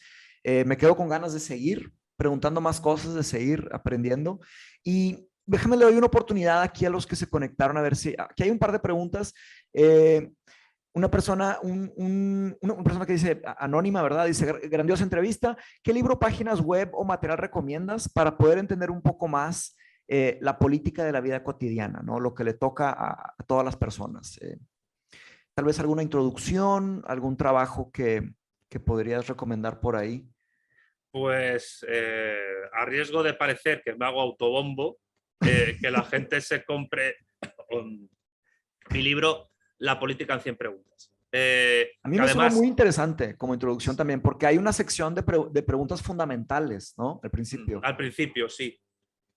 Y además es un libro que, bueno, insisto, en México se puede conseguir impreso en papel, pero si a la gente le gusta pues el formato ebook o EPUB, pues también lo pueden conseguir en formato digital por menos precio, evidentemente. Y eso en todos los países. Pero vamos, que se puede conseguir perfectamente. Y además yo he tratado todo lo minuciosa y didácticamente que he podido, tratar temas que van desde las preguntas de la política más antigua hasta cuestiones de actualidad más relevantes. Así que yo le recomendaría a esa persona pues, que se lea ese libro y luego, como hay al final recomendación de obras clásicas y contemporáneas, pues si quiere profundizar, que en las recomendaciones finales de la política en 100 preguntas pues pueda tomar referencias para Bien. profundizar. En la bibliografía y las citas y todo. Ya tomé nota aquí Sí. para ir agregándolo en el video. Bien, Sebastián Suárez, ¿por qué crees, me imagino que vas a Santiago, claramente, ¿verdad? ¿Por qué crees que entonces que existe un premio Nobel de Economía si no se necesita una ciencia como la física, la química, si no sería como una ciencia como la física, la química? El tema del premio Nobel de Economía. Bueno, no hay un premio Nobel de literatura y la literatura no es Una ciencia una, como tal. no es una ciencia en absoluto. Sí. O incluso peor, si me apuras, no hay un premio Nobel de la Paz y no ha habido sujetos totalmente Sí, que nada que ver con... que dices, ¿cómo esta persona ha ganado un premio Nobel de la Paz? Es decir, ¿cómo Henry Kissinger tiene un premio Nobel de la Paz? Y yo no le niego inteligencia política y estratégica a Kissinger, pero ¿y Barack Obama? ¿Por qué tiene Barack Obama un premio Nobel de la Paz? Por ser negro, que tampoco es negro, porque es mestizo. Es decir, y además un señor que ha bombardeado, que ha permitido la invasión de Siria, la invasión de Libia, ha participado en la destrucción de Irak, ha sido el que empezó a construir el muro que luego Trump siguió. Este señor tiene un premio Nobel de la Paz. Entonces, es que los premios Nobel, yo no niego el mérito que puedan tener algunos, pero también es cierto que muchas veces son premios que están más basados en la dote económica que dan y en las relaciones políticas que generan que otra cosa. De nuevo al tema de la mano que alimenta, ¿no? Claro, y en el pasado, o sea, yo no le quito rigor a muchos científicos que han ganado el Nobel, pero o sea, quiero decir, ¿por qué hay tan pocos premios Nobel marxistas, aparte de Kantorovich, etcétera? Pues entre otras cosas porque hay un intento de cierre liberal de la economía política. Sí, y hay que tener en cuenta que en la historia ha habido grandes científicos antes de la existencia del premio Nobel que nunca ganaron un premio Nobel. Newton nunca ganó un premio Nobel. Galileo nunca ganó un premio Nobel. Y todavía... Y muchos los mataron, ¿verdad? Los claro, mataron, los desaparecieron, definitivamente. y luego, actualmente existen muchos científicos que nunca tendrán un Nobel y que son grandes profesionales. Y ha habido en el siglo pasado, en el siglo XX, grandísimos científicos que han muerto y nunca han tenido un premio Nobel. Con lo cual, tener un premio Nobel, en el fondo, es eso, tener un premio. Bien, muchas gracias. Armando Gamboa Echeverría dice, ¿qué tal? Buen día. Antes que nada, una felicitación a tan buena entrevista, excelentes respuestas. Me gustaría saber la posición de Santiago acerca de la unificación de la hispanidad y si ha leído o escuchado sobre la teoría de Enrique Dussel de la segunda emancipación de América Latina. ¿Qué opina acerca de la situación? Así como también de cuanto al caso específico de México, que podría ser un estado civilización. De antemano, muchas gracias. Bueno, si me pongo a hablar de eso, tenemos 4 vídeos. Nos tardamos. Claro. Pero bien, algo conciso. A ver, mira, venga, lo voy a decir. Mi próximo libro va a ir sobre estos temas. Va a ir sobre estos temas. Wow. Va a ir sobre todo sobre el concepto de iberofonía, que es un concepto que habla del conjunto de países que los 5 continentes hablan español y portugués. Que es un concepto que va más allá del de hispanidad y más allá del de América Latina, porque América Latina se centra solo en el continente físico americano, en los países que hablan lenguas derivadas del latín, español, portugués y francés, siendo el francés una parte muy minoritaria. Sí, y islas. claro, Haití, simplemente. Y luego dices, bueno, ¿y por qué Quebec no es América Latina? Porque Quebec se habla francés, pero la meten en la América anglosajona.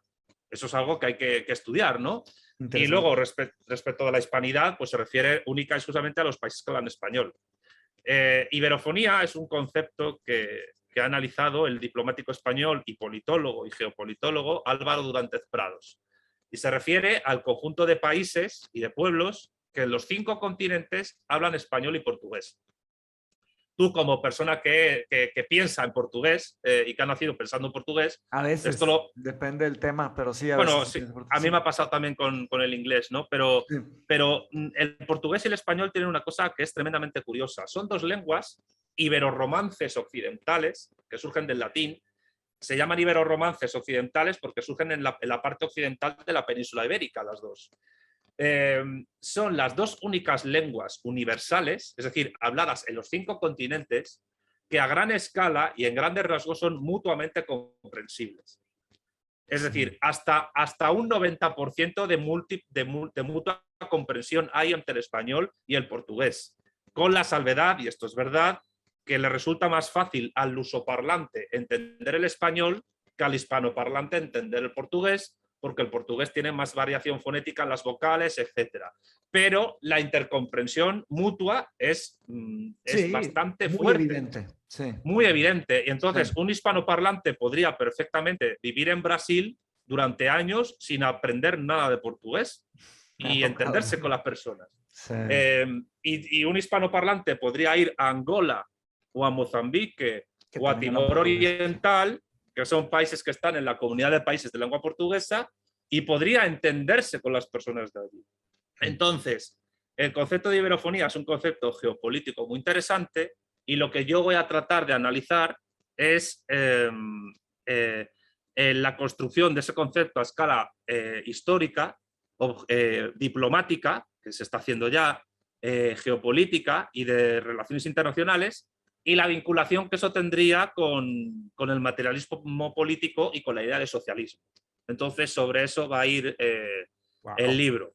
Ya he empezado a hacer un guión. No quiero que sea un libro muy corto, quiero que sea un libro que se tarde poco en leerlo para hacerlo lo más sencillo posible, porque mi objetivo es que sea comprensible en sus ideas para 800 millones potenciales de iberófonos, porque estamos hablando de gente que habla español y portugués en América, que es donde estaría el centro de esa iberofonía, en América, particularmente en la Cuenca del Plata, porque la Cuenca del Plata a mí me parece el lugar geopolítico más interesante del mundo.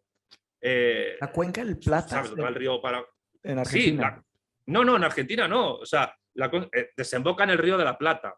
Pero Pensé el Río de la Plata. Ah, ok. Desemboca. No. Yo me refiero a toda la cuenca hidrográfica del Plata, que se llama así, que tiene el río Paraná, el Paraguay, el Iguazú, que conecta a través de su cuenca hidrográfica a 5 capitales de 5 estados: Buenos Aires, Montevideo, Asunción, Brasilia y Sucre, que tienen capitalidad con Bolivia, y que al mismo tiempo Sao Paulo está dentro de esa cuenca. O sea, estoy hablando de... Sí, muy bien ese mapa. Fijaros lo interesante a nivel geopolítico que es este mapa. Sí. Pues Diego y yo nacimos por aquí, por Porto Alegre. No se ve nuestra ciudad, se llama Caxias do Sul. De ahí nacimos nosotros. Sí. ¿Sabes que estuve a punto de trabajar en la Universidad de Pelotas hace años? De veras. Fíjate, está muy interesante el nombre de la ciudad, ¿verdad? Pelotas. Ya, la gente me decía, ¿qué? ¿Santiago en Pelotas? Y yo... Sí, siempre nos da mucha risa porque llevamos a varios amigos mexicanos a Brasil a conocer Caxias, y hay una gran placa de que Pelotas a 20 kilómetros. ¿Cómo que vamos a Pelotas? Siempre salieron muchos chistes por ahí. Pero sí, es muy cercano de nuestra ciudad de Caxias do Sul.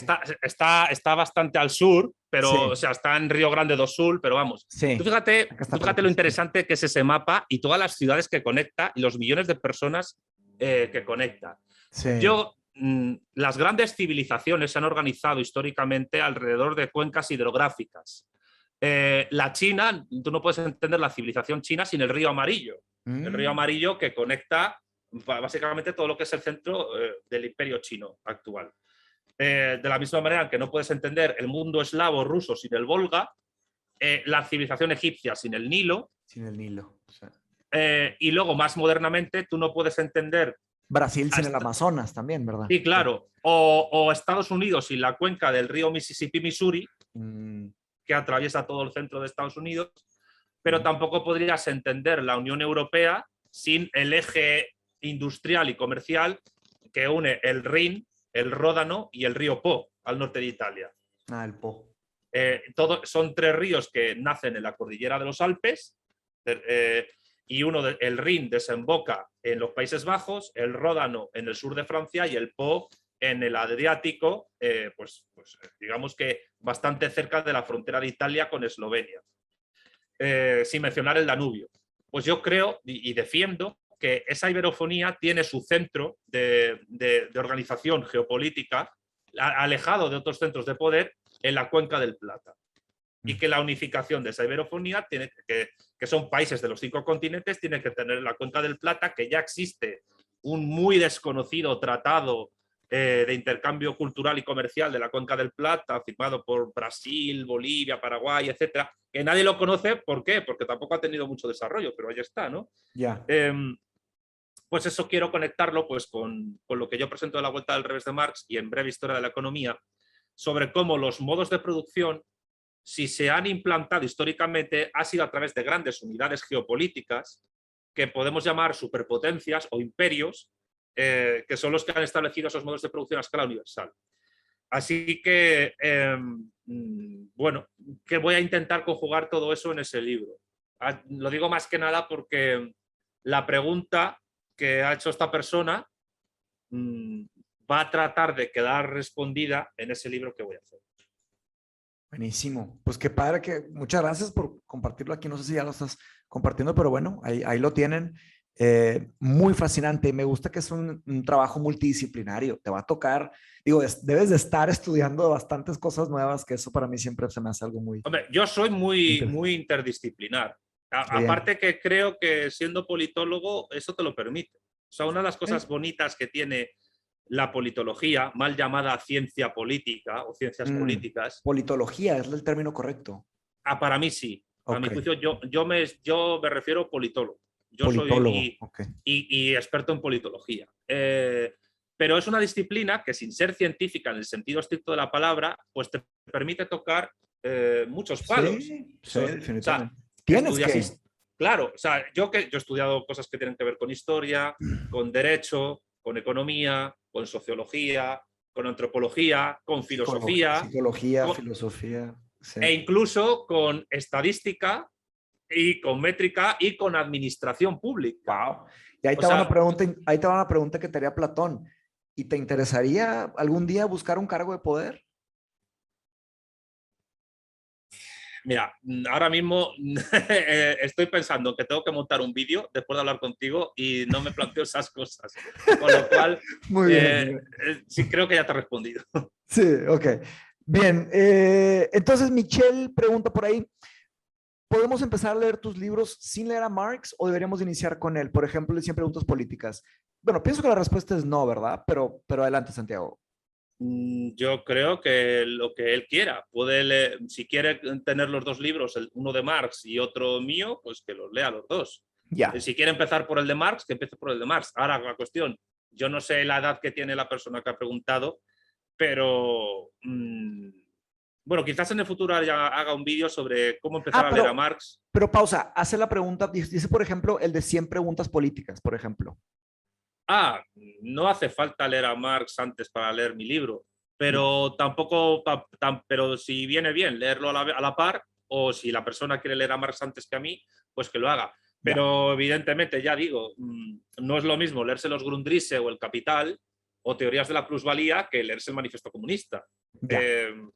Quiero decir, yo me compré el Capital con 21 años y no empecé a leerlo en profundidad hasta los 29.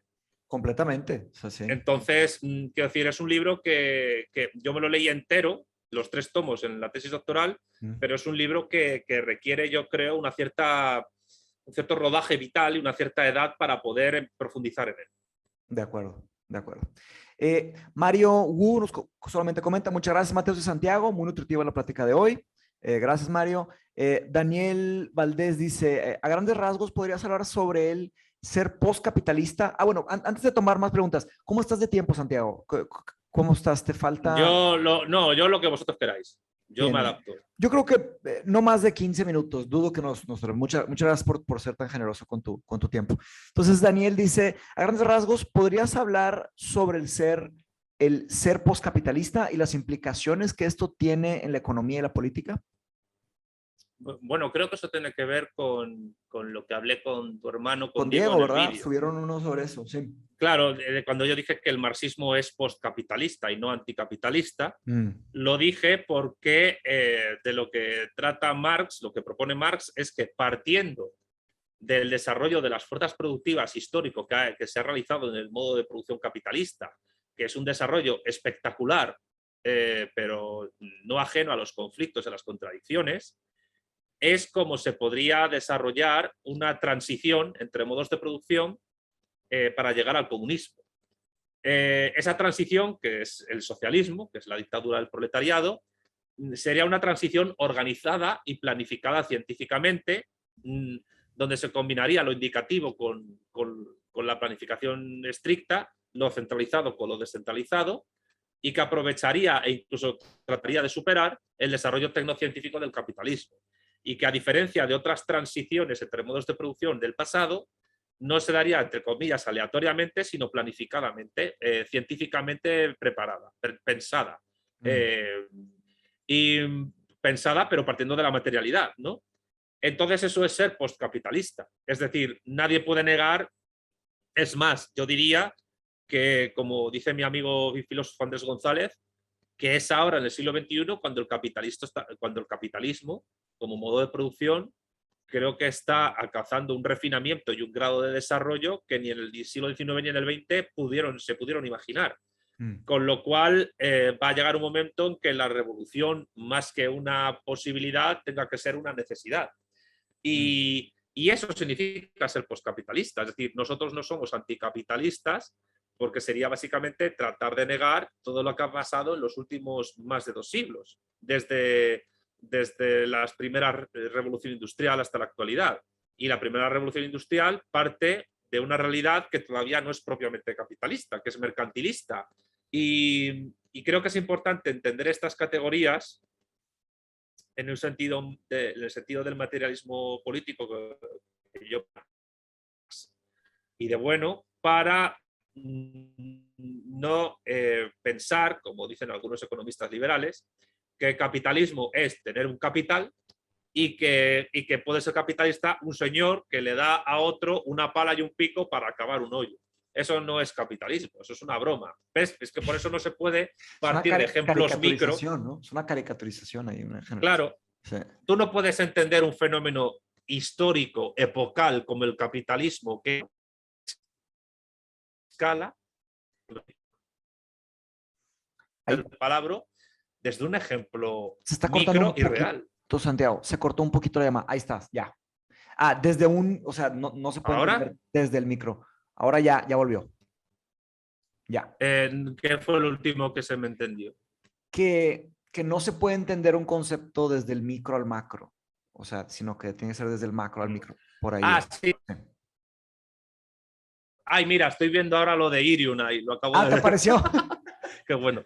Sí. Es que me acaba de aparecer ahora. Es que he desviado la vista a la pantalla y lo he visto ahí. Qué gracioso. Bueno, Sí, de tiempo en tiempo cuando sale. sepa cómo quitarlo, lo quito, ¿eh? Sí, sí. No, bueno, pues nada. Irium Webcam, gracias por esa aplicación gratuita tan chula que me permite hablar con Mateus y sus alumnos. Fíjate. Muy bien, muy bien. Entonces, continuamos aquí con... queda solamente una de José Ferrer. ¿Qué sería más ético? ¿Que los filósofos sean gobernantes o los gobernantes aprendan filosofía formal? Porque en general, para ser gobernantes hay que tener padrinos en el gobierno y que un filósofo quiera ser gobernante seguramente lo condenarían a muerte por pensar diferente. Y no sé si un gobernante quiera aprender filosofía. Bueno, parte de los retos ahí, pero adelante, Santiago. Bueno, en primer lugar, yo creo que la gobernanza de una sociedad no tiene que ver con la ética, tiene que ver con la política, porque la ética, la moral y la política chocan. Y yo creo que siempre prima la política. Desde el materialismo de bueno se entiende por ética a todos los comportamientos que permitan la conservación del propio ser, la integridad física y psicológica del propio ser. Y la moral es la conservación del grupo. Pero la política va más allá del ser y del grupo, tiene que ver con la sociedad política y la relación de esa sociedad política con otras sociedades políticas.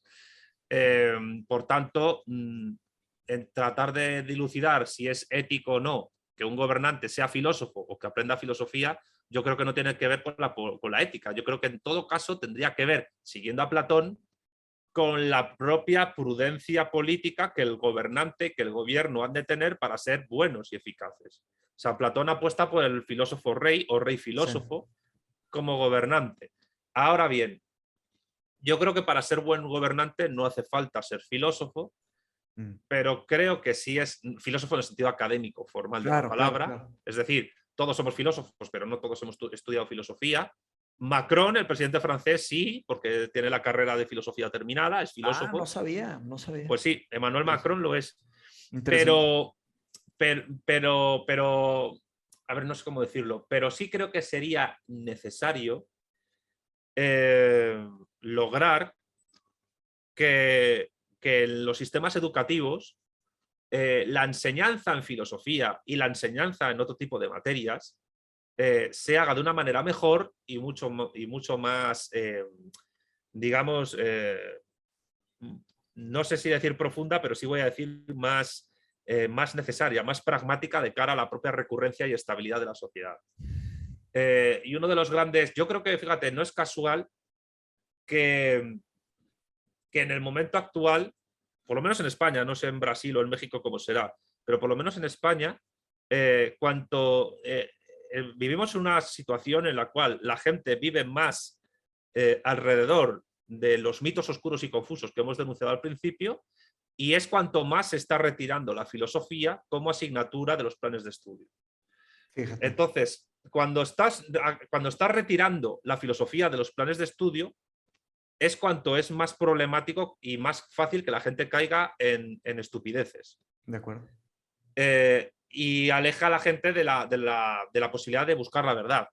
Y evidentemente también aquí es importante ver qué tipo de docentes dan filosofía y qué tipo de filosofía se da, que esto también es importante. Y quizás incluso más fundamental que el hecho en sí de dar filosofía. Porque a lo mejor un adolescente de 13 o 14 años, pues no vas a empezarle a hablar del noumeno kantiano o de la antropogénesis, que es un concepto antropológico y biológico, pero interesante. Pero sí puedes empezar a prepararle el terreno para que estas cuestiones las aprenda mejor. Mira, yo, por ejemplo, creo que debería... Esto lo he hablado mucho con mi novia y fue ella la que me dio la idea. Alicia, un besito. Yo creo que se debería dar lógica como asignatura en las escuelas. Uy, estamos de acuerdo, Santiago, muy de acuerdo. ¿Por qué? Porque luego te platico de un proyecto que traigo por ahí. Bien. No, es que la lógica formal, que yo defiendo la dialectización de la lógica formal, es decir, lo que defendía Hegel, porque la lógica formal se encarga de tratar de configurar o de llegar a identidades formales. Pero en el proceso de esa conformación de esas identidades formales, pues hay un proceso de dialéctico donde se afirma, donde hay afirmación, negación y negación de la negación, con lo cual el propio proceso lógico formal es dialéctico. Lo que pasa es que hay que hacerlo explícito, ¿no? Eso es lo que yo defiendo. Y en esto parto de Hegel, ¿no? Y también esto es Marx y bueno. Pero yo creo que una buena cosa que tiene la lógica como disciplina, como asignatura, es que le permitiría a la gente joven, y esto de cara al futuro también es importante, distinguir los razonamientos o digamos, distinguir los discursos verdaderos de los falsos, la verdad de la mentira. Claro. Porque la lógica te enseña a distinguir lo que es verdadero de lo falso, lo que es coherente de lo que es incoherente. Y te permite incluso discernir cómo las frases que en una conversación te da una persona, o los discursos que un político o un economista en televisión te da, o incluso el maestro en una escuela, son coherentes o incoherentes, son verdaderos o son falsos. Entonces yo creo que además de profundizar en la enseñanza en filosofía, en ciencias naturales o ciencias sociales, y por qué no también decirlo, la gente en bachillerato debería tener un mayor contacto con el mundo del trabajo a través de asignaturas que le enseñen a formarse y orientarse en el mundo laboral. Creo que es algo muy necesario. Creo que la enseñanza de lógica sería, a partir del instituto, sería muy, muy, muy, muy necesaria. Bien. Por lo menos para que le permita a las personas que no les den gato por liebre. Muy bien. Pues muchas gracias, Santiago, por tu tiempo, por todo tus respuestas, el conocimiento que nos compartes. Mucho que aprender de ti. Espero que sigamos platicando por ahí. Te mando un fuerte abrazo y a ver si algún día nos vemos presencialmente, nos tomamos una cerveza, un café o algo y seguimos charlando. Bueno, pues cuando vaya a Pelotas o a México nos veremos. Ah, por supuesto. Si algún día vienes Sí. a México, no, pues no digas más. Nosotros nos encargamos aquí. Y si yo llego de alguna manera allá por Europa o algo, nos vemos por allá también. Bueno, aquí en Salamanca te estaremos Salamanca. esperando, que se come muy bien. Ah, excelente. Muy Espero que importante. no seas vegano, porque esto es tierra de carne de cerdo. No lo soy, no lo soy. Bien, bien, Por bien. bien o por mal, no soy vegano.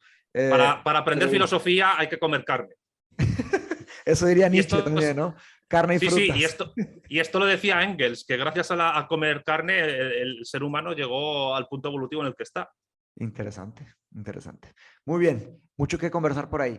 Fuerte abrazo, Santiago, y gracias a todos por conectarse por ahí y los que estuvieron aquí en digital. Nos vemos pronto. Cuídense. Un abrazo, chao. Un abrazo. Bye bye.